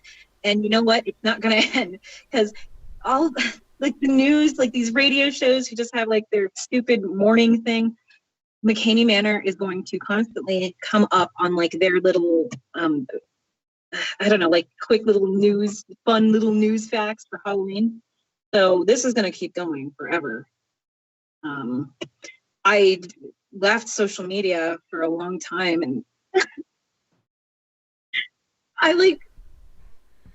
It's all right. I met some really good friends in the haunt, and I'm like terrified to even like open Facebook or talk to them sometimes. Just take a minute, don't worry. Yeah, I think a lot of this process has been hard and impacted everyone differently. I know you're getting a lot of support in the side chat from people, so if you want to take a minute, just feel free to do so. It's completely understandable, so don't worry. I did take a couple just little notes of things I wanted to say. Okay. I think I already mentioned that I love the performance side of it. I love Russ's movies. As an artist and performer, damn it, I just wish he could have tempered that better. But so the Tennessee haunt he had, I fainted and I didn't do very well, but I did try to rally and give it a try. Yeah, it was a lot of screwing around in the backyard, but it's him, it's the acting, it's what they're able to make you believe, and it's still magic. I hate when people just say that, oh, it's bullshit and he has nothing. He has his creative mind. As long as Russ is alive, there will be a haunt. And as long as there's other people, there'll be an audience for him. So I just have a lot of respect for that. I also do want to say that if you look at other videos and stuff with me, I'm passionate about this. Part of me loves this haunt. So I have maintained the illusion. I've told lies and I've hyped it up because I believed in it. I think I'm done believing in it now, but it's also like, how do I give up this thing? They shaved my fucking head, okay? I got this fucking eating disorder for this haunt. I can't just let it go. And so again, it was nice to hear Jen kind of talk about her experience and being asked to play a role. He has a narrative in his head. He's a movie maker, not really a haunt giver. This is a movie experience. And then it kind of, in terms of all of the haunts, you're talking about how water is kind of an effective way to get to somebody without leaving marks. I just want to put out there that different actors kind of had their signature moves. And so when you see different results from leaving marks, it's because they interacted with different actors. Now, this is something that we're going to touch on a little bit more about how Russ isn't the only one who's involved in a lot of the things that went on in the manor. And I know Russ is flying solo right now, and I know probably throughout your haunts you've experienced actors and things like this. And we are going to touch on that. But was there anyone, you said there was a couple of other people there observing you when you were in that tank of water. What was your experiences with other actors, and how do you feel they play a response? How do you feel? Where do you feel their responsibility falls in all of this? Do you think that Russ should be entirely to blame for everything that's going on, or should we be pointing the fingers at everyone that's involved? So tell us a little bit about your. It's a dangerous game we're playing. This is supposed to be pushing the limit. So I would say I've interacted with actors who treated me badly, ignored things they should not have ignored, and just fucked up. But I forgive them. I didn't know what I was signing up for. Some of them, it was their first time doing it. Well, you've just said that it's an intense experience, Marissa, and if it's their first time doing it, do you really feel that a live haunt is the place for someone to be getting their training, perhaps, or perhaps being broken in for doing haunts? I mean, do you not think that with the most extreme haunt that there should be a lot of rigorous training, and a lot of it should stem with a heavy focus on safety, and especially with the waterboarding and the things that are going on with regards to torture and all of that. I mean, again, thank you very much, Anonymous. And that to me is the big question. A lot of people want to brush past the actors, but I think we need to focus a little bit here. And during your first Tennessee trip, before you were put in that van, can you tell us a little bit more about what went on?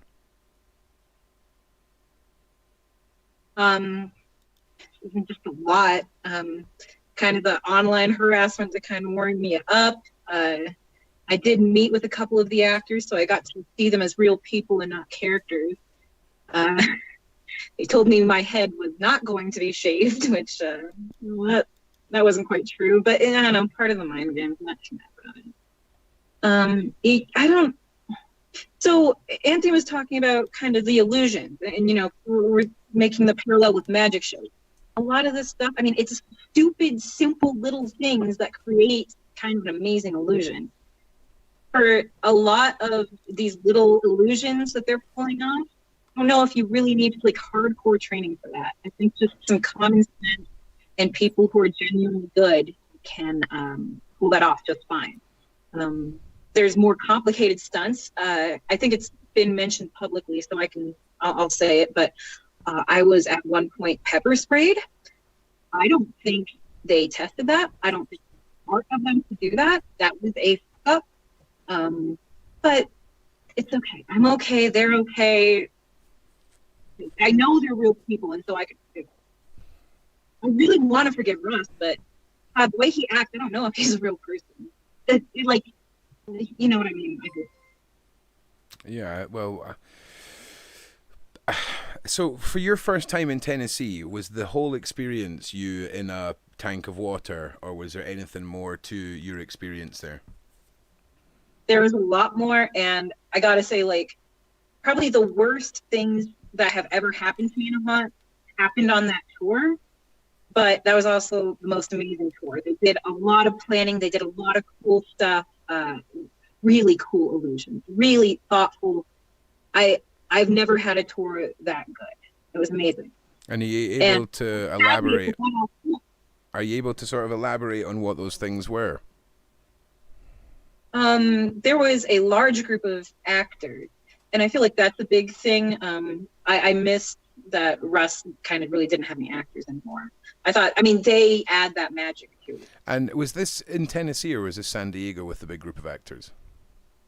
So the one I'm talking about in particular is Tennessee. And okay.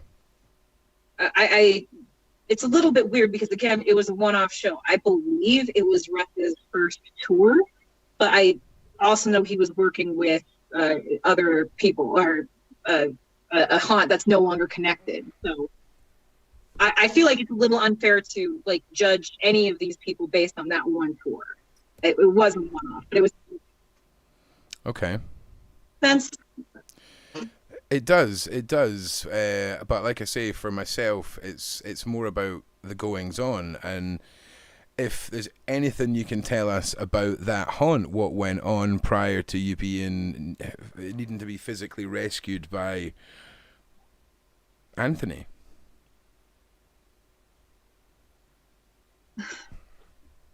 I was in the tank after my head was shaved. Okay. Before my head was shaved, there's several things that happened, but I was kind of tied up by my hair in this large room. At one point, that's when I was pepper sprayed in the face. That was, again, fucking awful. They had kind of like one of the actors had like picked on my kids or kind of brought my family into it. And so like that made me all emotional, like crying, sobbing mess. I had a whole thing of nasty cigarette butts poured all over me. I think I might have eaten some worms or dirt or cigarette. Well, I did eat all of those things during that tour. I think all that happened before I was in the tub. I'm sorry, like, again, the timelines like get a little fuzzy. My mic. Yeah, I'm sorry. No, there's nothing. I'm not setting you up for anything or anything like that. I'm really, like I say, I'm coming in Mckamey Manor lore novice, so for me it really helps to understand what you went through, how much you were broken down before you were put in the water, and it helps form a picture in my mind. So I'm not trying to make you paint any false narrative of anything. I'm just, for me it just helps, and it sounds like you went through something way beyond what anyone else would expect, but it sounds like that's what you were there for. You know, maybe things got taken too far. Maybe the harassment and what went on afterwards, accusations left, that you were talking about, they're not what you would expect. But I mean, you've been through 4 times, and you've obviously had a rich history with Mckamey Manor, and now you've turned your opinion completely round. And is that just based off of the after? No, you've not. You've not changed. I've tried to mention it here and there, but there are certain things I do trust Russ Mckamey for. He's seen these people through extreme situations. I truly admire him for his, Jesus Christ, think about all the thousands of people he's brought together, for better or worse. Name somebody with that kind of power. I don't think I will ever be that successful in anything I try to do. And how do you feel? And I would. How do you feel that statement reflects against his daughter and ex-partners expressing the concern for his mental health, and their that gentleman then subsequently being in charge of people in tanks of water? It's truly sad that his talent is ruined by his mental health. But I'm a little crazy too. Like I have agency. I'm a grown ass adult. I also have an eating disorder, and I get a little crazy about that. I can see why people tried to fix me. They're all really good answers, you know? Yeah.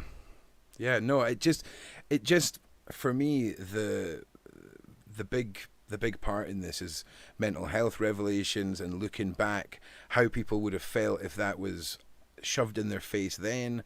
I'm sure people wouldn't have put themselves through this if they'd known the extent of what allegedly is the extent, I should say, from what the closest people that have ever been in Russ's life. I don't know. It's a lot. I mean, I would say the personal interaction, not just with Russ, but kind of it's the stuff after the tour that also really ruined it for me. I would like to say I completely and 100% agree that the illusion side of Russ and the creative side it has to be acknowledged. For what he can create in someone's mind is amazing. So I don't want you to feel like this is just a one-sided thing where I'm picking at you for things. So, I mean, I like I say, I completely agree. For me, the only reason I know who Russ Mckamey is because of the massive explosion about 4 or 5 years ago on YouTube. It just seemed to just explode. So I'm not trying to pick holes in anything, or I'm not trying to make you feel like I'm pushing you one way or another with that. So I just wanted to make that clear. So the hunt in Tennessee, there's a big difference in the quality, so I've heard, with regards to props and experience and all the rest. That's again where you were saying that Russ's skill set shines, because it's harder to create the illusion when it's just one man or limited funds. So I understand all of that. That said, I guess compared to strictly like his Tennessee yard hunt, Yeah. I would say it's not a great substitute for what he was able to do in San Diego, especially my first tour. My first tour in San Diego, I'll keep it brief, but he had some of his best actors. I was really lucky to get to experience that. The second one, his actors left. He had one actor there, but it wasn't the same. The actors really bring so much to the table. I wish he could get along with fucking people well enough to, when he works with people, it is amazing. It's great.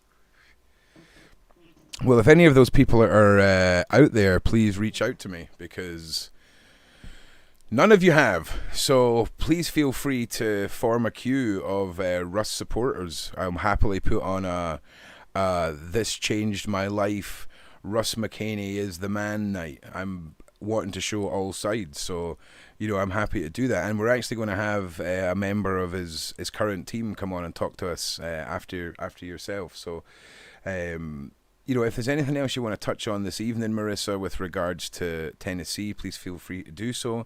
Understand, and I hope you feel safe, and the nerves weren't too much that you might want to come back and talk about San Diego. The platform's here for you. If you want to connect with us on Discord, we can put you in touch with some people, so that if talking about this is triggering or is affecting you in any way, we can at least have a couple of ears ready to sort of handle that at whatever time. If you feel like that would be something you could benefit from, I'd happily extend the team's aftercare to that for you as well, 100%. I really appreciate that. Gosh, there's kind of a lot. I think it's kind of hopeless, but it sure is an intoxicating thought to think that, God, maybe after this, this is finally where Russ fixes himself, where Russ can be the best Russ he can be. And then, more importantly, I think is, I have this recording of Russ telling me, "You're going to have to pick a side, Marissa." And I hate that. But it's not just Russ who's done that. It's all sorts of people here. And I don't think we have to pick sides. There's a lot of people I really want to be friends with and admire. It'd be awesome if we could all move forward and forgive each other. Well, I think there's ever an opportunity for people to move forward from beefs and try and take all this energy that's been focused on negative, and put it into something that, whether it's people that are going through mental health or abuse or anything like that, can at least benefit from all of your guys' energy and time. Because when people come together and they've got a common cause, you usually find that whether that's a positive thing or a negative thing, that when people unite over it, it's a powerful thing. So hopefully, like I say, something. Thanks for making this happen. I mean, damn it, this is the most hopeful chance that I've ever seen. Well, we're doing our best, and like I say, the first week was quite a big one. We had people speaking out that had never done so, and it did have a bit of a narrative that week, and we sort of seen it as phase one, where it was Russ's flesh and blood and his ex-partners, and now we're trying to focus on the haunt phases. So thanks for coming and joining us, and like I say, Cap, who is in Skype just now in this chat, Yeah, I'm here.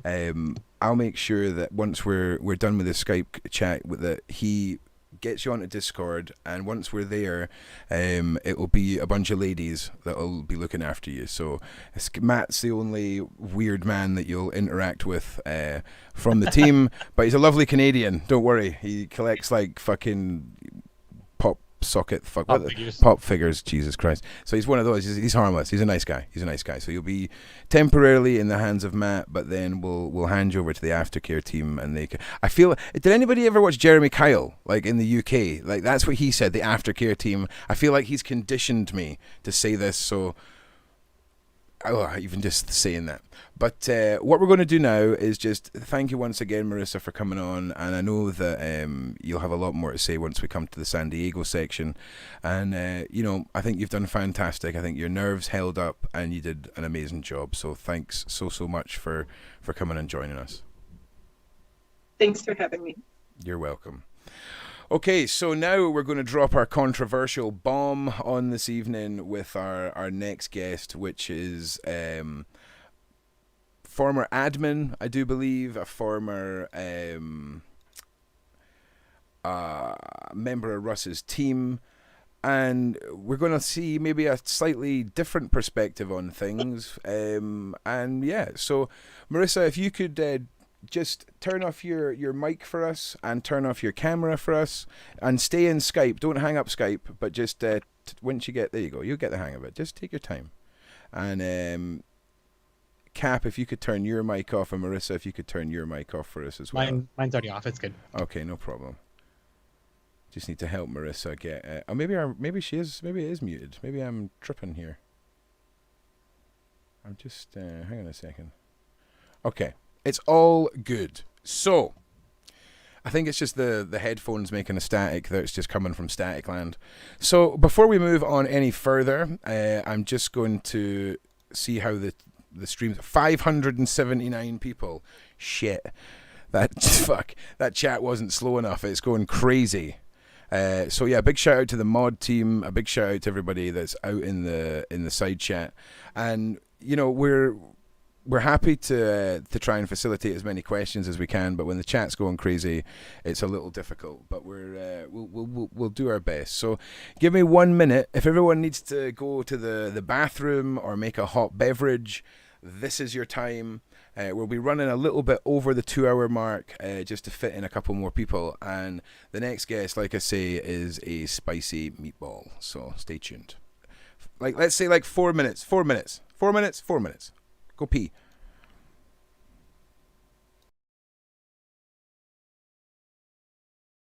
No, you, Andy. You rock. You rock. And thank you for using the support link in the description. It makes all the difference. So thank you very much, Andy Fry.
Okay, no problem.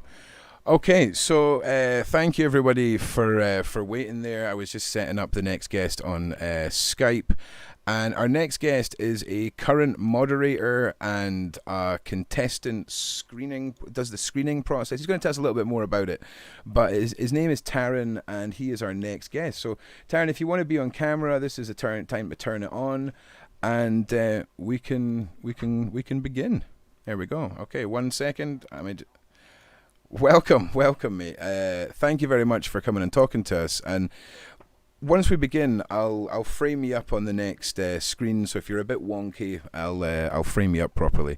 But thanks for coming and talking to us. Why don't you start in the same way as everyone else does, with just introducing who you are and how you fit into the whole Mckamey Manor saga.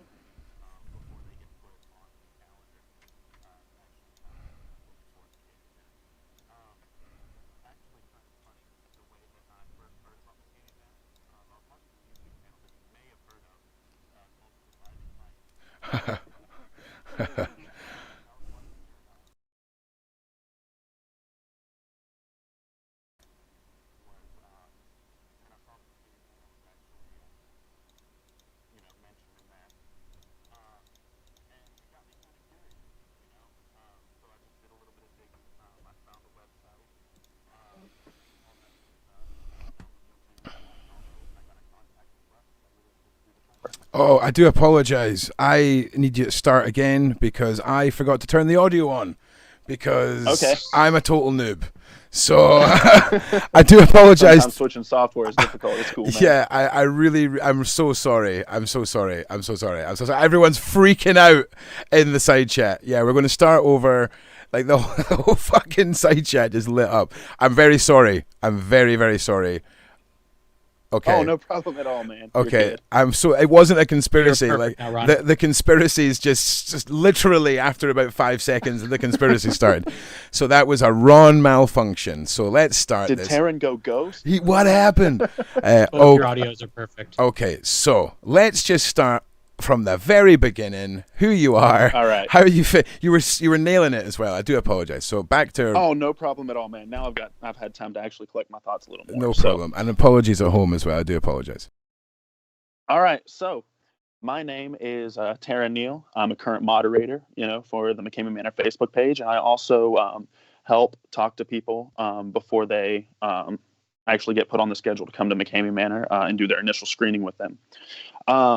I actually first heard about Mckamey Manor watching a YouTube channel that you've probably heard of called Surviving Life. I was watching your Deep Web Red Rooms video, and I saw that Mckamey Manor was mentioned, and that was the first time I'd ever heard about it. After seeing it, I actually went on and did some more research. I found his website, and I watched some YouTube videos and stuff. And one of the YouTube videos, he put his phone number on there. So I called him and, I talked to him for a while and it intrigued me. So I wanted to do a tour. And that's how I, initially got into the whole Mckamey Manor universe. Wow. So what you're saying is the reason that you have connected with Russ was through watching the content on this channel. Absolutely. It's kind of funny because it's all came full circle. That's a weird, that's irony in itself right there. So you've made contact with Russ. You're gearing up for your first tour, and this is all taking place in Tennessee, right? Yes, that is correct. Okay, so let's say, take us now from when you started working towards your tour and how that begun and the build up to it. Because I hear the build up is something that was new to me to find out about this, how it was sort of an online connection and humiliation sort of ritual stuff like you'd sort of expect from an extreme event situation. But for me, it was news. So was there anything like that for you? Take us from there. Yeah, absolutely. So I did my initial screening, got put on the schedule. And at the time, I only lived about 6 hours from Summertown, Tennessee. So I was on the schedule. but somebody ended up dropping out. So I got a phone call and they were like, "Hey, are you able to come like last minute, like next week sometime?" I'm like, "Yeah, cool, sure, I'll come down." So it was kind of a last minute deal for my first time. I went down, and I was given like assignments and things, and we don't do it as much anymore, because the boot camp really, isn't as big of a thing anymore either. But the assignments were things that I had to do, in order to gain like fail cards and stuff, so that if I were to fail something in the manor, I could use a fail card and not have to go to like a breaker or something like that. Um, so Just before you go any further there, just because again, it's just really healthy for my brain. Just remind me, so that does the fail card represent something that will happen in the manor that you can use to help you get out of it? Or I know if someone said previously that it helped towards the total amount of money that you would win. Can you just in your mind, what were the fail cards in place for, and how did they operate? Okay, so the fail cards were there. So say you couldn't complete a stunt, right? Now, normally, if you can't complete a stunt, you then, you lose and you can't win the money anymore. Now, if you don't want to quit, actually, right, and you want to go on to something else, Russell generally take you to somewhere else if you'd like to go. But, at that point, you don't win the money. Now, if you have a fail card and you do not complete a certain stunt, then you can, you have that fail card, you use it, and he'll then take you to another stunt. At that point, you will still have the money on the table. Okay, well that's good. That puts it just helps put it in perspective for everybody. So just continue where you were, and you were getting ready to go. First hunt. Carry on. Yeah. Okay. So more about the assignments too. Even they were things that I stayed up all night doing them. Right. That was my choice. Right. That was something that I didn't have to do, but I wanted to do it because, first of all, I had a lot of fun with it, and second of all, I believe I wanted as many fail cards as I could whenever I went into it. So after that whole night, went to the place where the boot camp was held. Did some stuff. It was very, very mentally, or not very, it was very physically exhausting. The boot camp was, I should say. It was very mentally exhausting as well, but it was really physically exhausting. The boot camp portion of it was. I did some things. It was so long ago, my first tour. I can't exactly remember what it was. How long ago was your first tour? My first one was April of this year, I believe. But still, it's been like almost a year, If anybody is in the Mckamey Manor closed group, they can scroll back and they'll see me. I'm in a Captain America outfit. And was that your choice of onesie, or was that Russ's choice of onesie? That was my choice. 100% my choice. Does everybody get to choose their own onesie just to fill in the lore? Yes. They do. People choose their own onesie. Matter of fact, they have it before they ever even come to Tennessee, because they do introduction videos and stuff, and they're required to wear that onesie when they're doing that. Okay, no problem. Again, a silly question, but for the lore, it helps. Yeah, absolutely. And I'm free to answer just about any question you can ask. Like I said, before we got on, I'm a pretty open book. But so my first tour, I'm not gonna lie to you. After doing the boot camp, I was reading through the contract, and I had another buddy of mine with me that is currently stationed on Fort Campbell, and me and him were, reading through the contract together, and we were like, "Wow, what the heck is all this?" Because it seemed pretty insane, And I'm not gonna lie to you. About halfway through the contract, I stopped and I told Russ. I said, "Russ, man, this is too crazy for me. I can't do this." Oh, and I'm sorry, I'm scatterbrained. Before that happened, it's fine. Don't. While I was doing the boot don't camp, worry. I had already had a panic attack. Right. So we were doing something. I had already signed a portion of the contract, and we were doing a thing, and it was like it was Tennessee in summer, so it was like stupid hot. So, Russ pulled out the water hose, just to cool me off is all it was. But he was already so far in my head at that point that once he sprayed me with the water hose, it felt like I was drowning, right? I was perfectly fine. I was just being sprayed with a water hose, but that's part of the mind game, So I felt like I was drowning, and I had already had a panic attack at that point. And then after reading through the contract, my mind was just going 100 different ways. Like, hey, if I had a panic attack from getting sprayed with water, how am I going to react whenever this happens or whenever that happens? So I did quit the contract during my first tour. But then we skip to July, right? July of this year. It was July 6th to be exact. July 4th, Russ called me and he asked me if I could do it last minute. I was like, yeah, sure. That's cool. So July 6th comes. And at this point, a couple weeks prior, I had actually broken my arm, right, at work. So I went to the manor and I had my arm was in a cast, right? So if you go on YouTube, right, and you go to the Mckamey Manor Presents YouTube channel and you go to watch the video and then there were none, you skip to about 45 minutes and 34 seconds-ish. It's probably more like 35 seconds. But you see me, right? And you see me, I'm buried alive. And then near the end of that clip where I'm at, you can actually see my arm in the cast. But I went there on July 6th, got there late at night because I drove from West Virginia having the 4th of July festivities with my parents in West Virginia and grandparents. So I drove there, got to his property, got out. Obviously, I had to finish signing the contract because I didn't finish it when I was there before, but he still had my copy of the contract. Okay. I signed it, finished signing it, and then he put headphones on my head. He put I believe it was like a mask thing on my head, right? That kind of it was kind of like a blindfold, but it actually was a mask. And then he put me in the back of his truck and we went driving, right? So we drove to a location, and the location that we drove to was the morgue.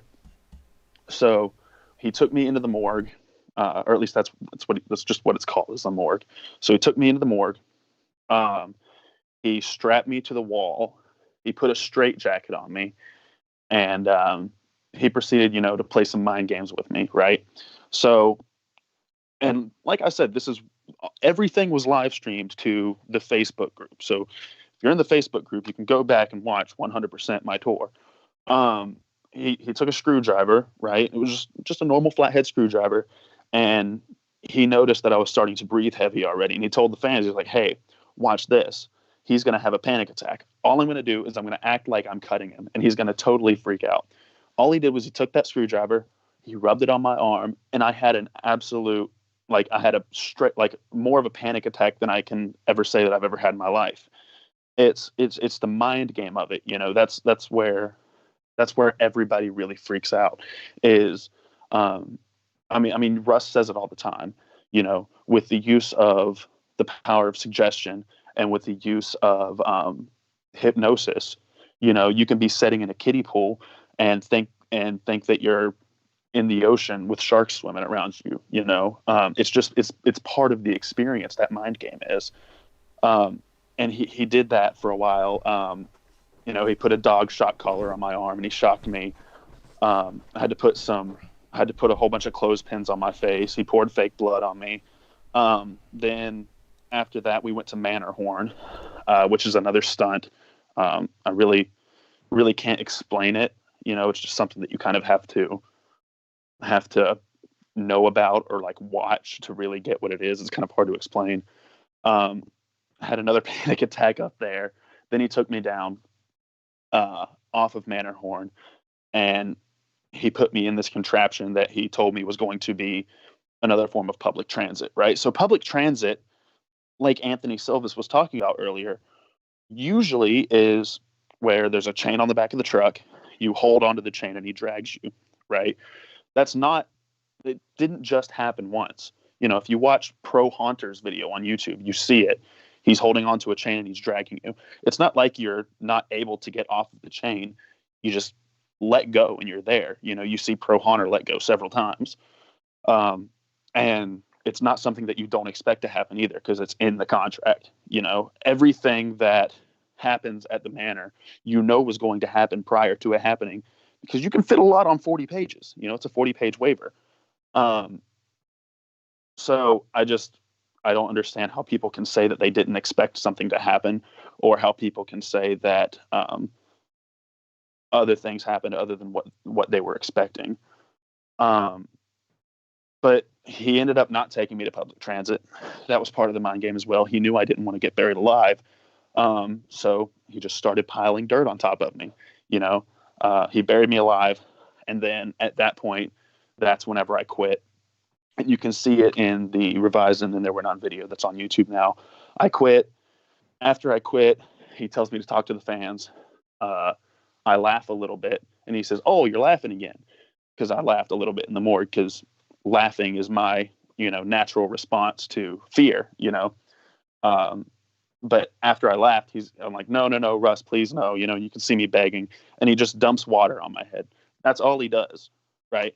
And I'm like, you can hear me breathing and coughing and stuff, because I'm laying down. When you get water poured on your face, it's going to take your breath away. And then he just lays me back down, and I was like, guys, you really don't want to do this. And I talked to the fans a little bit. He put me in the back of his truck again, took me back to his property, and that was my experience of actually going through the tour at Mckamey Manor. Okay, and that was your first experience, or was that the your entire double? That was both of my experiences. Double whammy. Yes. Yeah, absolutely. So, not making it through the signing on the first one, and then the Matterhorn. Did you say was the? No, it was you being buried alive that made you quit the second time. Alive. Yeah, thank you. Sorry, just making sure I'm up to. I know where we are with this. It's a massive story, and trying to get everyone's perception on it. Now, what is your sort of perception on the majority of what people think is going to happen compared to, say, someone having to step in and stop a tour because of what it looks like is happening? Even when the contestant themselves has said they felt that they were happy the person stopped it. Is this a recurring thing, or are these isolated incidents? Just in your experience, Taryn, not in anyone else's. So there is a safe word, right? So when that person wants to quit, they can say that safe word, and the tour is 100% over. Okay. I'm going to say this, right? And I believe Marissa Phillips would tell you the same thing. I don't know if she's still on. But Marissa did actually reach out to us and ask us if she could have another tour at Mckamey Manor here in Tennessee. So I personally believe, at least, that it's not that she feels like she was unsafe, and she even said that, right? I mean, I've never seen anyone ever have to step in, other than Anthony at Cata Silvis, who stepped in. I've never seen anyone ever have to step in and say, "Hey, this has gone too far." I just believe, once that person says the safe word and it's over, it's over. And I know I mentioned earlier that I said the safe word and he poured water on my face, right? Well, at that point, I had known Russ for a few months, right? And Russ knew me, and we were comfortable with each other. He continued after I said that I quit, because I'm the type of person who enjoys stuff like that, right? Russ knew that I could handle it, and Russ knew that I wasn't going to get upset with him if he continued that. It's just like, I quit. He didn't take me to anything. I understand dangerous. Exactly what you're saying, and I think just with what you're saying there, you could apply the same mindset to a contestant like Marissa, who'd already done multiple tours in multiple locations, Russ's connection with her and his want to, or his feeling that because they had a connection he could push them further. But when someone's contained in a tank of water, it's not too far-fetched to think that Ross's mindset, in the same as it was for you, would be the same for Marissa, where even if maybe she had said the safe word, he was going to push her forward. Now, I'm just going Well, by... here's the Yeah, absolutely. Absolutely. Yeah, here's the thing about that, though. Once I said the safe word, he didn't keep me in the place where I said the safe word and quit it, right? So once I said the safe word, he dug my face out of the dirt, right? So I could breathe again. I even told him prior, I said, Russ, I can't breathe. He said, okay, say your safe word and we'll get you out. And I said, okay. So I said the safe word. He dug my face out. And at that point, after I had already quit or whatever, that's whenever he poured the water on me because I laughed. I feel like it would be the same with any contestant. Once they say the safe word, he's going to get them out of that situation. He may do a couple, small things, just to, We had a question from somebody who was asking, do you feel that this is a haunt, or do you feel like it's more like a torture experience? Okay, it is 100% not a torture experience. So if you look up the definition of torture, I did this a while back, so Sure. I can't remember the exact definition of torture. But torture is basically, first of all, torture is non-consensual, right? And with torture, you can't get out whenever you want. With Mckamey Manor, it is consensual. You're not that nobody's there against their own free will, and you can quit at any time, right? So it's definitely 100% not torture. Can I just the way that can I just so that we're all clear on everything? Here is the definition of torture. It is hang on a second. An action or practice inflicting severe pain on someone as a punishment in order to force them to do something. So there's nothing there about consent or anything like that. Okay. I apologize. That's fine. I apologize. I was incorrect about that. That's fine. But even taking that definition, right? Inflicting severe pain on somebody. It's still consenting. Listen, it? It's consenting adults. Listen, I don't want you to get off topic. I was just making sure we defined what torture was. Again, Okay. I'm not. We're not talking about a guy pulling up in Walmart and grabbing someone and driving away somewhere and torturing them without them prior knowledge or anything like that. I just wanted to make sure we knew as a channel and we all were on the same page of what torture was. That wasn't me doing and anything I appreciate shift. that. That wasn't a shifty tactic or anything like that. No, That not was, at all. Not at all. I appreciate you. No problem. No problem. actually giving the real definition. No problem. But even using that definition, right? I don't believe it's torture. I would describe it as an extreme horror experience. Because in my opinion, it's so much bigger and it's so much more extravagant than just a haunted house.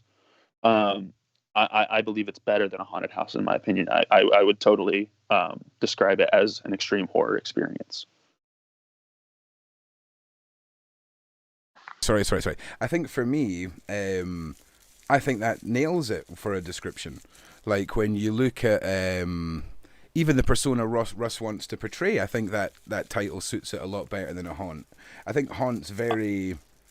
There's a big scope with the word haunt, if you know what I mean. There's haunts for 5-year-olds and there's haunts for grown-ups. So and in my opinion, though, the reason he calls it that is because, well, first off, when Mckamey Manor first started, it was a normal haunt, right? Yep. And then once it went to the more extreme, right, it was one of the first haunts of its kind, right? And I would even call things like Blackout, right?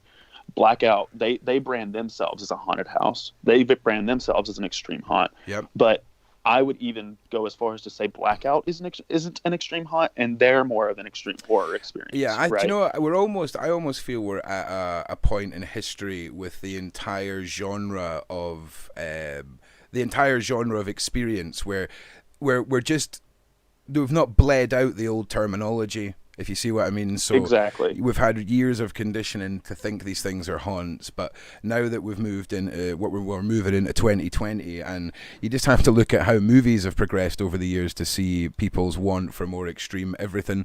And Yeah, absolutely. I can understand why the haunts would be the same, and Blackout's a great example of that, because they're intimate tours and they are, popular. They are popular. Oh, yeah, absolutely. And I believe that, like I said, the reason he calls it that isn't to try to deceive anybody, but it's kind of like you said, like that, like conditioning over the years, and it's like it's what's gonna get people to like get on the page of like, okay, this thing is an extreme way to scare me, right? So when you think of a haunted house, you think of a place where you go where people try to scare you, right? And then when you think of an extreme haunt, you think, okay, it's a place where I go that people are trying to scare me, but they're going to be able to touch me, and I'm going to be put into some extreme situations, right? So I don't believe he's trying to deceive anybody by any means by calling it an extreme haunt. I believe that it's just kind of the culture that we're in, to where is the reason why it's called that. Yeah. Well, I mean, it's understandable if you had a haunt that was already pretty extreme, and then you start an extreme haunt and just chuck extreme on. It's perception in the creator, I guess. And for me, the terminology isn't the fundamental issue that I think people maybe some people missed all the videos and stumbled into Mckamey Manor completely blind and were shocked by the outcome, but I don't think that is possible. So tell us about your experience. You said you were part of the screening process when people first apply. Can you tell, is that a standard process, or does it vary depending on Russ's what's the word I'm looking for, discretion, person to person? Tell us about the process. No, it doesn't vary based on Russ's discretion. We have a standard process, that we go through, a standard set of questions that we ask people beforehand, and then we just kind of talk to people, after and before we do the process, and after we do the process. We then, as screeners, we just talk to people, kind of get to know the person, what kind of person they are, what their hobbies are, what they like to do. We almost become friends with every person. That way we know. It's data mining. It's data mining. It's data mining for. Exactly. But again, that's not necessarily different from anyone who wants to piece together your fears and put the shits up you properly. So again, that I would expect that from a interactive on multiple levels experience. Again, I don't agree with some of the allegations of things that have went on with regards to previous guests or anything like that. But certainly, have you witnessed anything what you would say is crossed the line ever in your time at the manor with yourself or anyone else? Witnessed, not heard, witnessed. Me personally, no. I've never seen anything that's ever crossed the line. As far as what goes on in Mckamey Manor, I've never seen anything that has ever, been not cool to me that's went on. I'm a person with a very strong moral compass. I go to church every Sunday and Wednesday. My dad's a pastor. If I thought that a lot of the allegations that were going against Russ were true, and if I thought that Russ crossed the line at all in the manor, I would not have any dealings with Russ. The reason that I stick around is because I truly believe that Russ is a good person, and I believe that the manor is a good experience to have. Okay, well, just for the sake of fairness, do you want to just talk a little bit on what it is you feel is the positive sides, what it is you feel that, in your eyes, makes Russ different from everyone else that's been on the show, to put it, accurately, because I don't want this to be a one-sided platform. You can, if you're in contact with Russ, you tell him that the platform's open to him. I'm sure everyone would lose their fucking mind if he stepped forward, and he's certainly not going to be attacked by me and journalistically or anything. It would just be interesting to see reaction from the man at the center of all of this, because a lot of people are watching, and it's just more people as this becomes a trend in mainstream topic. You're going to see a lot of bigger channels starting to speak out, and I encourage Russ to take whatever opportunities he is going to be able to get from any of this. And if he doesn't see this platform as worth his time, hey, hats off. But the platform is always open to him. So I know that if you're in contact with him, just let him know, because I don't want this to be a one-sided thing. So tell us in your own words your version of Russ, and then afterwards I'll ask you a few questions, if that's all right. So just tell us, who is Russ to you, and yeah, like I say, you tell us. Russ to me is an entertainer, right? And I know that's so cliche because that's how he describes himself, but I really do describe him like that, right? From the moment that you first talk to him on the phone, before he ever knows you, he's an entertaining guy. He'll talk to you. He talks about the manor. He makes these movies, right, on the channel to entertain people. The whole tour is geared around the Facebook fans, right? What they want to see. And, a lot of times, especially when they're live feeded, almost every tour is now live fed. He'll have the contestant talk to the people on the live stream. He's there to entertain the contestant, even, with the whole extreme haunt. And even like away from Mckamey Manor, right? Even when you step back and you just look at Russ as a person, right? I've hung out with Russ before, a few times actually, just outside of the manor, not having anything to do with Mckamey Manor, especially around this Halloween time, just hanging out, going to different haunts with him in different states. He's a person who likes to have fun. He enjoys all things haunted house related. He's a good guy. Once I know you said earlier that it's hard to see the divide, right, between Russ as a person and Russ as an actor, right? Correct. And I can totally see where you're coming from. Just watching YouTube videos or just watching even the Facebook feeds, right? Because everything that you're seeing on especially the YouTube is Russ the actor, right? But once you actually take a tour and once you actually meet Russ for yourself, and especially once you get to know Russ, you can 100% see that divide between Russ the actor and Russ the person. And when you're on your social events for Russ and things like this, I mean, is that a common thing? Is it like a ritual thing where you go out every month, or is it just a sporadic sort of normal relationship? It's just kind of a sporadic and normal relationship. Like I said, I live like 8 hours away from the guy, right? So okay. we can't like go out every weekend together and go sing karaoke or whatever. Sure. But every once in a while, we'll just get together, and we'll, especially around Halloween time is when it happens, the most. We'll just, we'll get together. We'll go to haunted houses and stuff. Like you can probably see pictures either on my Facebook, or I don't know if they're all in the closed group or whatever, but of us, just getting on and doing reviews, for different haunted houses that we went to. And like, how many Halloweens would you say you've spent, doing stuff? What is it? How many Halloweens have you guys spent together doing stuff? I've only, like I said, met Russ this year. This year. Okay. So this was the first time. Okay. Halloween wise, but okay. I have hung out with Russ more times other than just Halloween as well. Okay. And you said you've known him since April, roughly. Is that right? Roughly. Roughly, yes. Yeah. So, how long have you been? I don't know when you're.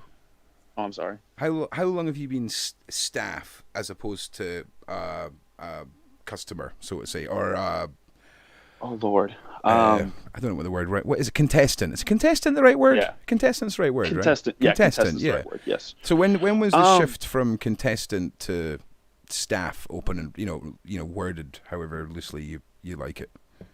Well, by the time that I went to my second tour, I was actually already a moderator.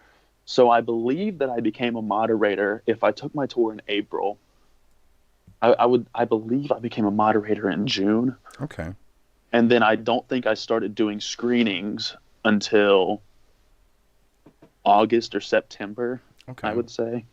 And you don't have to answer this if you don't want to. How many moderators are in the moderator team? Is it a big team or is it a small team? And is it regular moderators on the page, or is it a fixed unit of moderators? Like, has it got a high turnover? I believe we have about 7 or 8 right now. 7 or 8. I would say. Okay. Hold on. If you let me think for just a second, I can Sure. I can count Sure. it exactly. So Yeah, listen, I mean, I understand how many mods it'll take to run a Facebook page with a bunch of people on it. So don't. It's not a weird question. It's really. yeah, no, totally. I believe we have 7 or 8. I think I'm correct about that. Okay. And then obviously, you know, we had to add a lot more here around this time because we had a big influx of, you know, people joining the group and stuff. Before the news article came out that actually made Mckamey Manor blow up and get bigger than it has ever been, it was a group of, I think, 4. And Okay. since my time of being a moderator, other than adding the people because of the big influx, there was only one moderator that had been, you know, that had been let go or had left. Yeah. And do they all meet up with Russ socially, or is that just unique to yourself? There's a couple of us that do.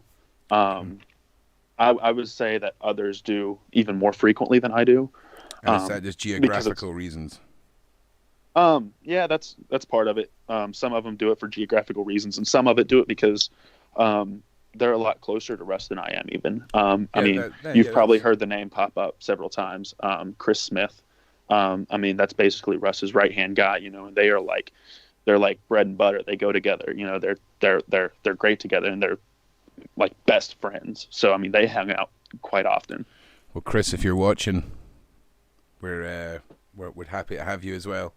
So, like I say, everyone that's involved, we're happy to talk to anybody. But you know, you certainly paint a different picture of Russ. And if you were watching the shows that Lindsay was on when they were touching about the severity of Russ's mental health, does that ever a factor that?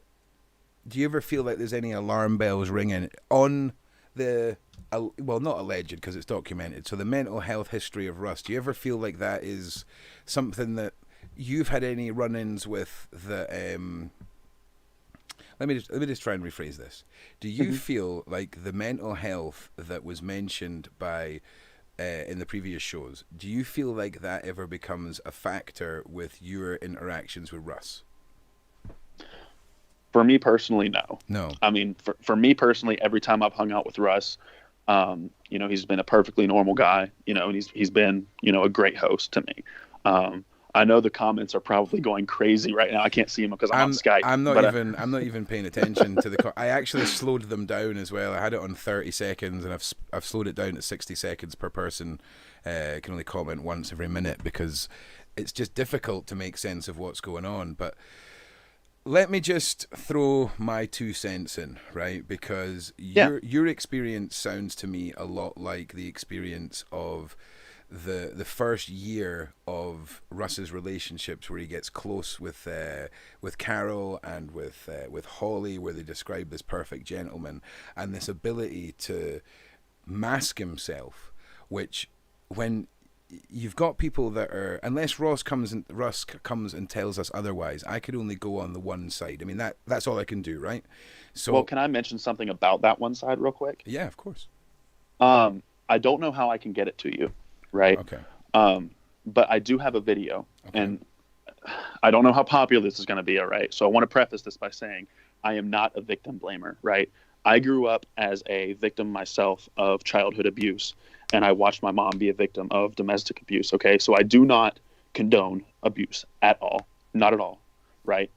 But I do have a video, and I'll never blame the victim, but I do have a video of Holly saying that anytime she says that Russ abused her, that it is her mental health speaking, and that Russ was a perfect gentleman to her, and that Russ never abused her at all, neither mentally nor physically, and that Russ is the reason that she's so into bodybuilding today, and that's the reason why she's a plumber today, and that's the reason why she was able to go so far in life.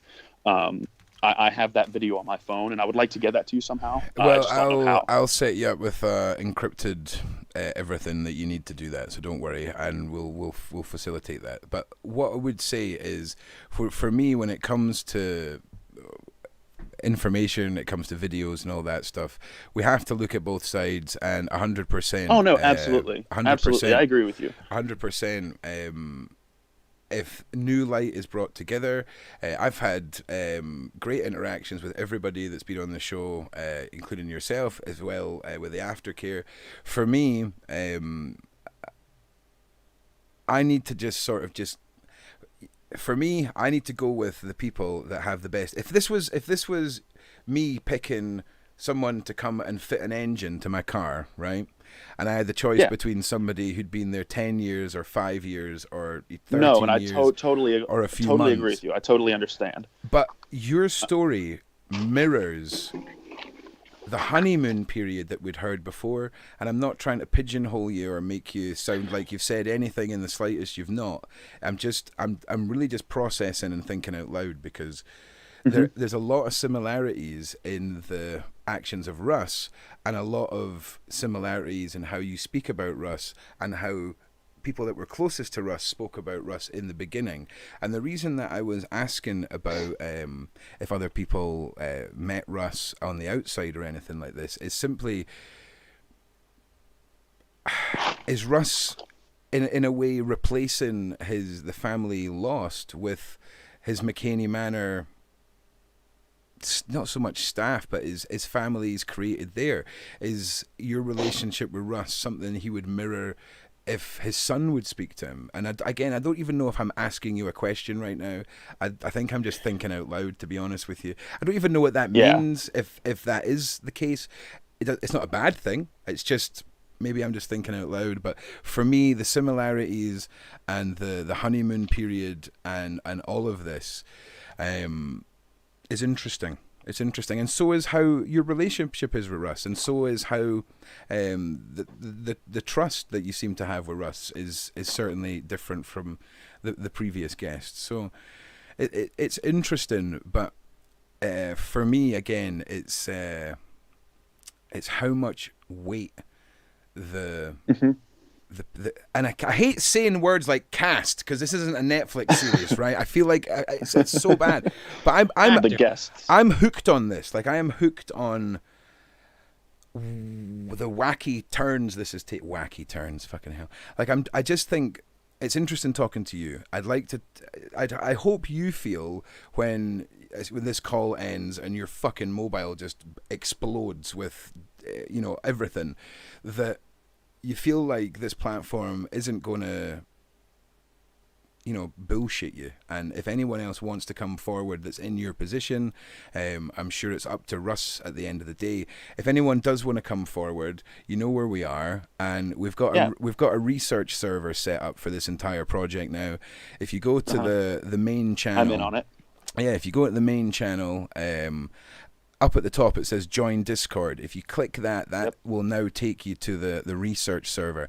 It's slowly getting set up. It was made today, but I figured it would be a good idea to just create our own Mckamey Manor network of people, and our own sort of community, if you will, because a lot of people have joined my Discord, and that's awesome. But I think it would be good, in the same way as I treat the Facebook account where it's only for Mckamey Manor.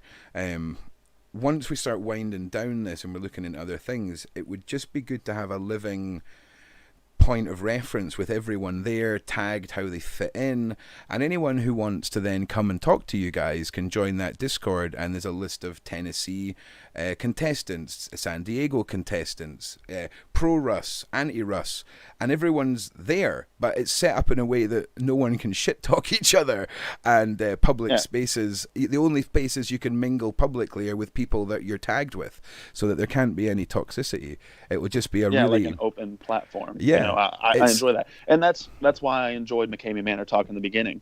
You know, was because it was an open platform where both sides, you know, could discuss. They fucking hate me now, man. They fucking hate me now. That whole group fucking hates me now. Like, oh no, they hate me too. I was banned kicked a while back. I got banned today again from Mckamey Manor Talk, the Facebook group. Massive conspiracy against me going on there. But listen, I'm not. Oh no. I'm not here to get sucked into anyone's beef behind the scenes. Like I say, I've got an entire team of people that I've got to worry about. So, it has nothing of any stress. It's just a little bit disappointing for some people who might be swayed not to come on and talk just by the actions of a group. But I would like to say that 99%, in fact, I don't even know who banned me or who I've meant to have a problem with. But other than that, every single person I interacted with on that Facebook group was awesome. They were really, really nice. They were nice to my face.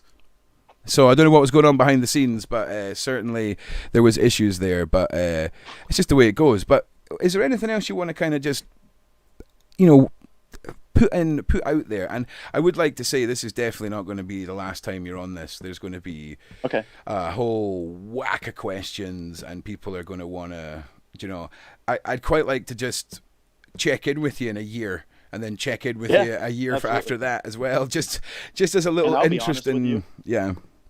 I give all of my social media platforms openly. You know, I don't care who contacts me. My phone number is out in the public, you know, for anyone to find. It's openly on the Mckamey Manor closed group page.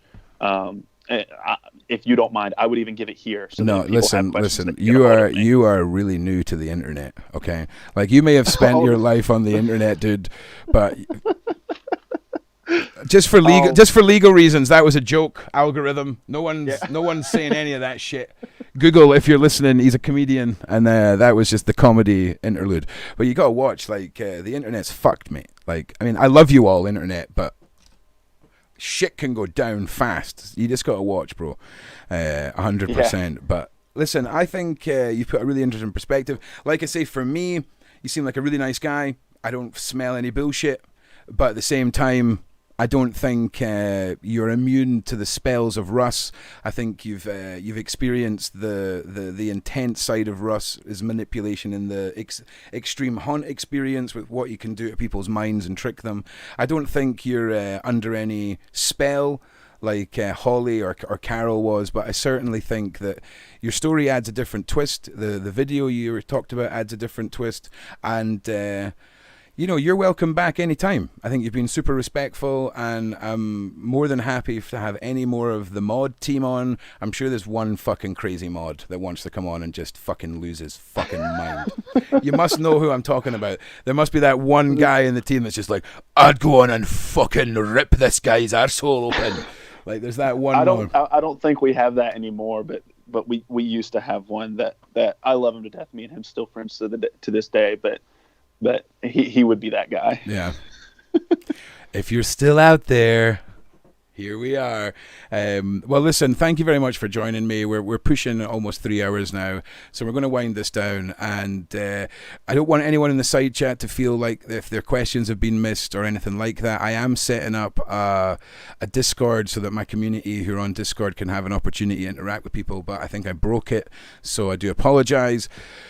But yeah, what I'm going to do now is thank everybody that's been on Skype for joining us. And what I'm going to do is I'm going to test a new segment in this where if any of my admin team or anybody that is on my Discord who is a patron or a channel member, you guys can come on and we can do a little bit of voice chat. But just want to say, you know, thank you very much once again for coming on, dude. And we'll hopefully speak to you again.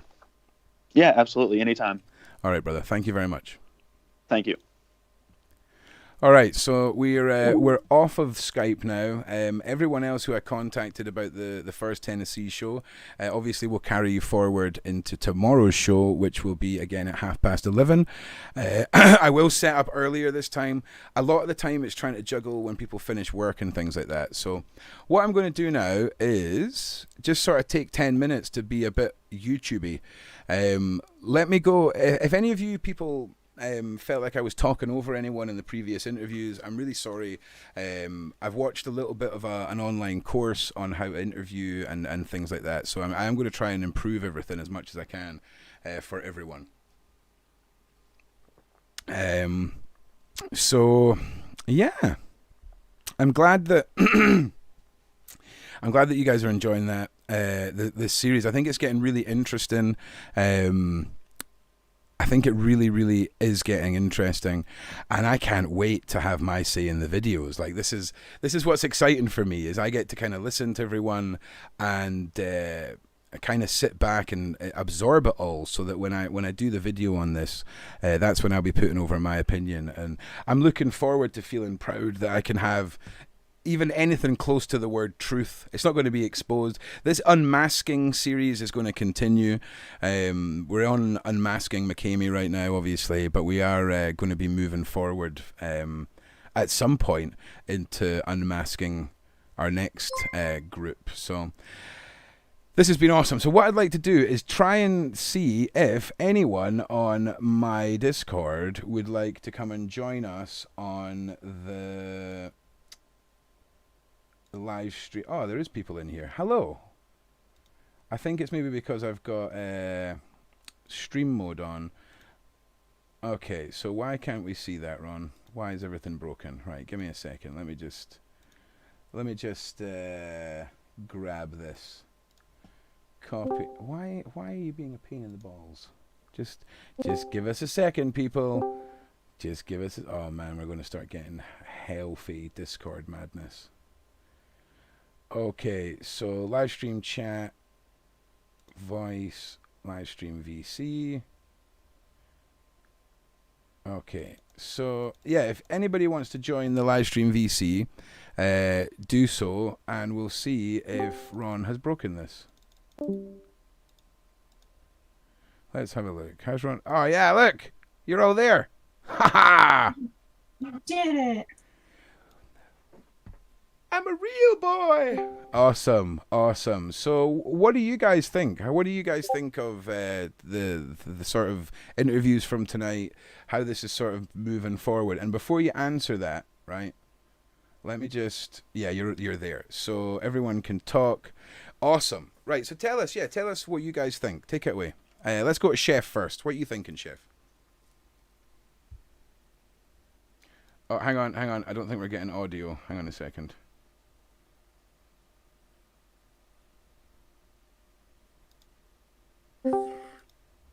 Hang on.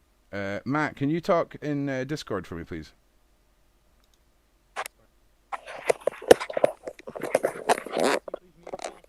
I don't know what the fuck's going on. Hang on a sec. Oh, hang on. Just bear with us, everybody.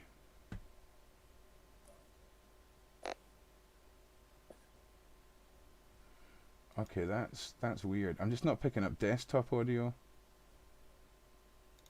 Let me just have a look here.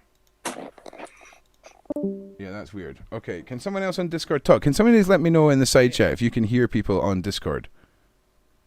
Testing. Oh yeah, that's fine. Okay, yeah, it's just me being a dumbass. Cashew, you need to use push to talk or use a headset if possible. So, Chef, starting off with you, how do you feel this evening went, and how do you think this series is kind of I progressing? think everything's just loud. Sorry.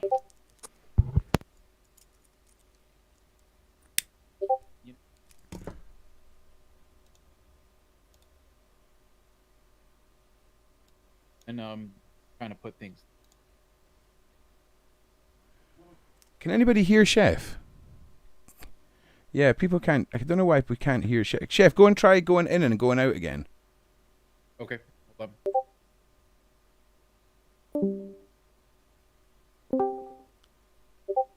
Try now, Better? Chef. Try now. Better? Yeah, I think that's better. Okay, so basically, everybody's story and experience is different. Um, so Sheriff, I don't think we can hear you, mate. I hear him then. I hear him. can hear Oh yeah, you they can guys. hear you. Right. Sorry, everybody. I'm going to shop again. Shop. okay. Well, I mean, like I said, there's a lot to take in, and everybody's experience is quite different. But one question that I do kind of wonder is, both of them, both Russ and the last person you interviewed, they're both prior military, if I'm correct.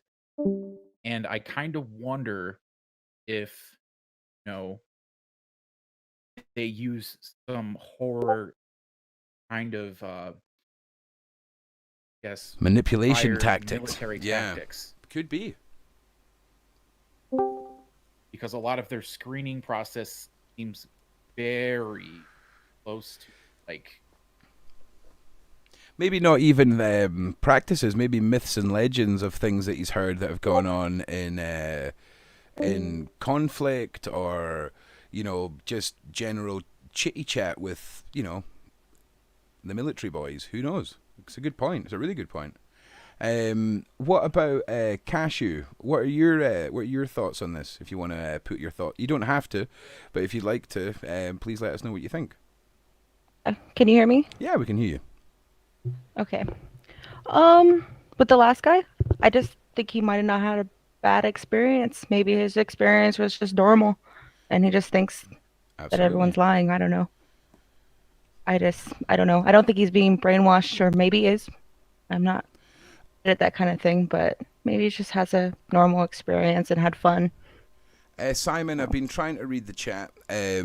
Simon, I don't want to scroll through it all, but certainly if you want to touch base with me, if you don't manage tonight, we'll make sure throughout this Tennessee series that we connect, and you can get your information to me, mate. I'm not wanting to let anyone think that I'm some unobtainable individual, so it might take a couple of days, but we'll get that sorted.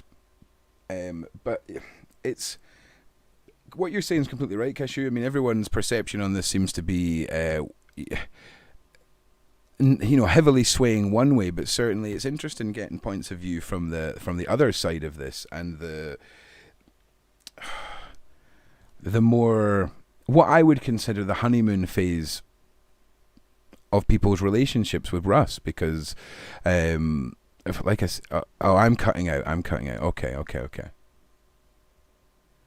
Okay, maybe we're not nailing this this side chatty thing as much as I'd hoped, or maybe do I just go through Discord?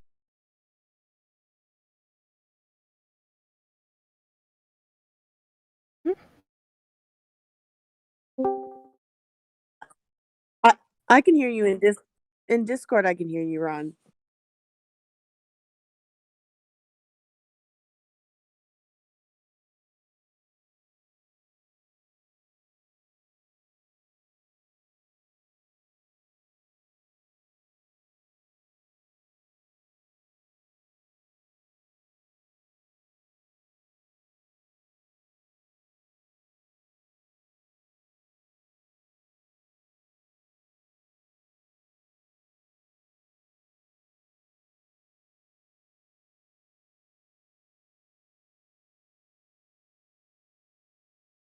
Yeah, so with regards to the structured questioning, for me, I'm going in totally blind. Like, I would love to have prior knowledge on everyone and have a bunch of questions ready. So just keep that in mind when you're sort of assessing the quality of the question side of it all, because, like, for example, this evening, I never had any interactions with some of the people that were on prior to tonight. So when it comes to the question side, I know the questions are a bit lame, but that's the reason for that. So if it was an organized interview, I would have a much better grasp on the questioning. So yeah, just to let you know. I have Yeah. one more thing to put in. Yeah, I'm totally down with the letting them talk part. I get that now. So Cashew, anything else you want to add to that? Yeah. I was also thinking it might be just women that he goes after. Just Well, if seems you, like the women have yeah, more. again, when you look at the contrast of the relationship between Lindsay and Russell, his children, that could exactly be what that is, for sure. For sure. Well, really good points there. Cap, what about yourself? Do you want to get your 2 cents in thus far, or you want to just stay neutral at this point? I can't hear you at all. Your audio is not showing up at all, Cap.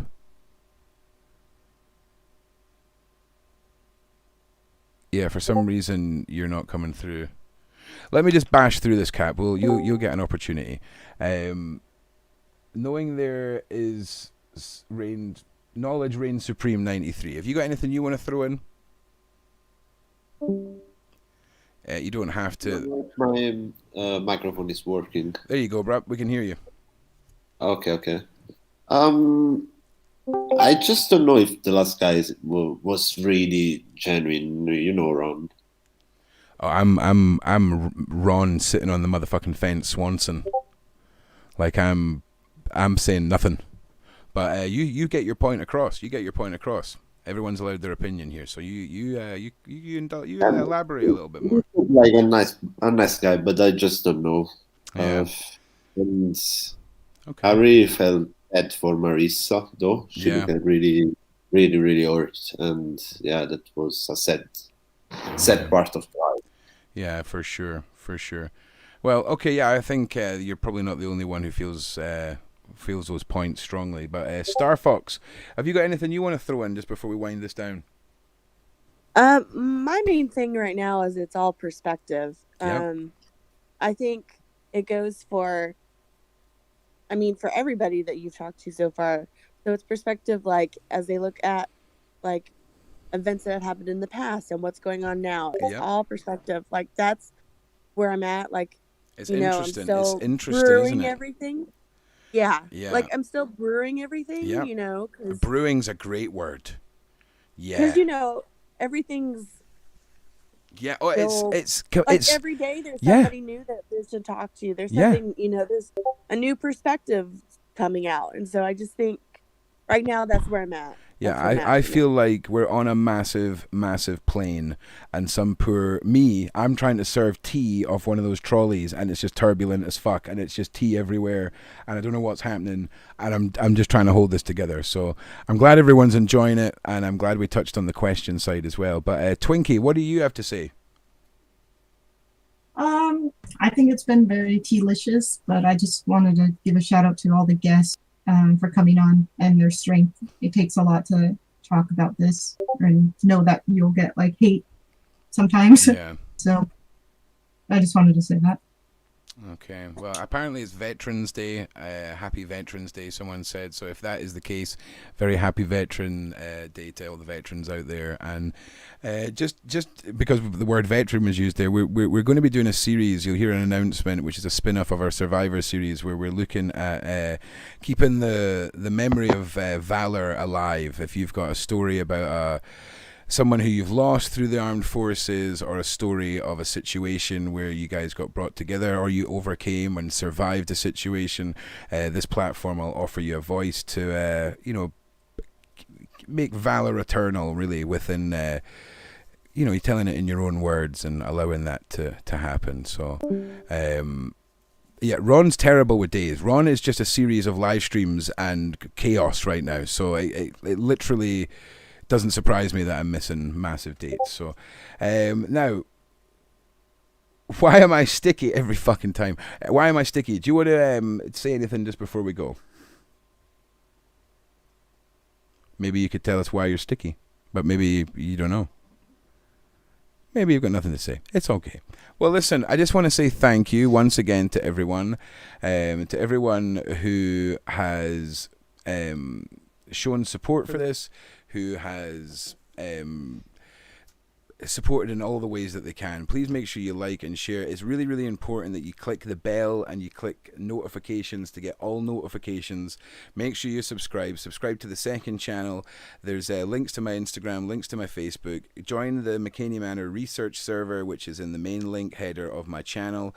If you click the join Discord, you will get straight into there, and we can all just start formulating how this will play out, what the people are, where they fit in, and let's make a community for Mckamey Manor that makes sense to those coming into the Mckamey Manor saga. It's the only way I can put it. But listen, thank you everybody for putting up with this length of the stream. I think we got up to like 590 people at some point. It was insane. So it's only getting stronger. It's only getting better. Thank you everyone who supported us on the super chats. Thank you everyone who supported us on the tips link. Check out the Patreon. And from me, Ron Swanson, as always, guys and girls, be safe out there. Fuck.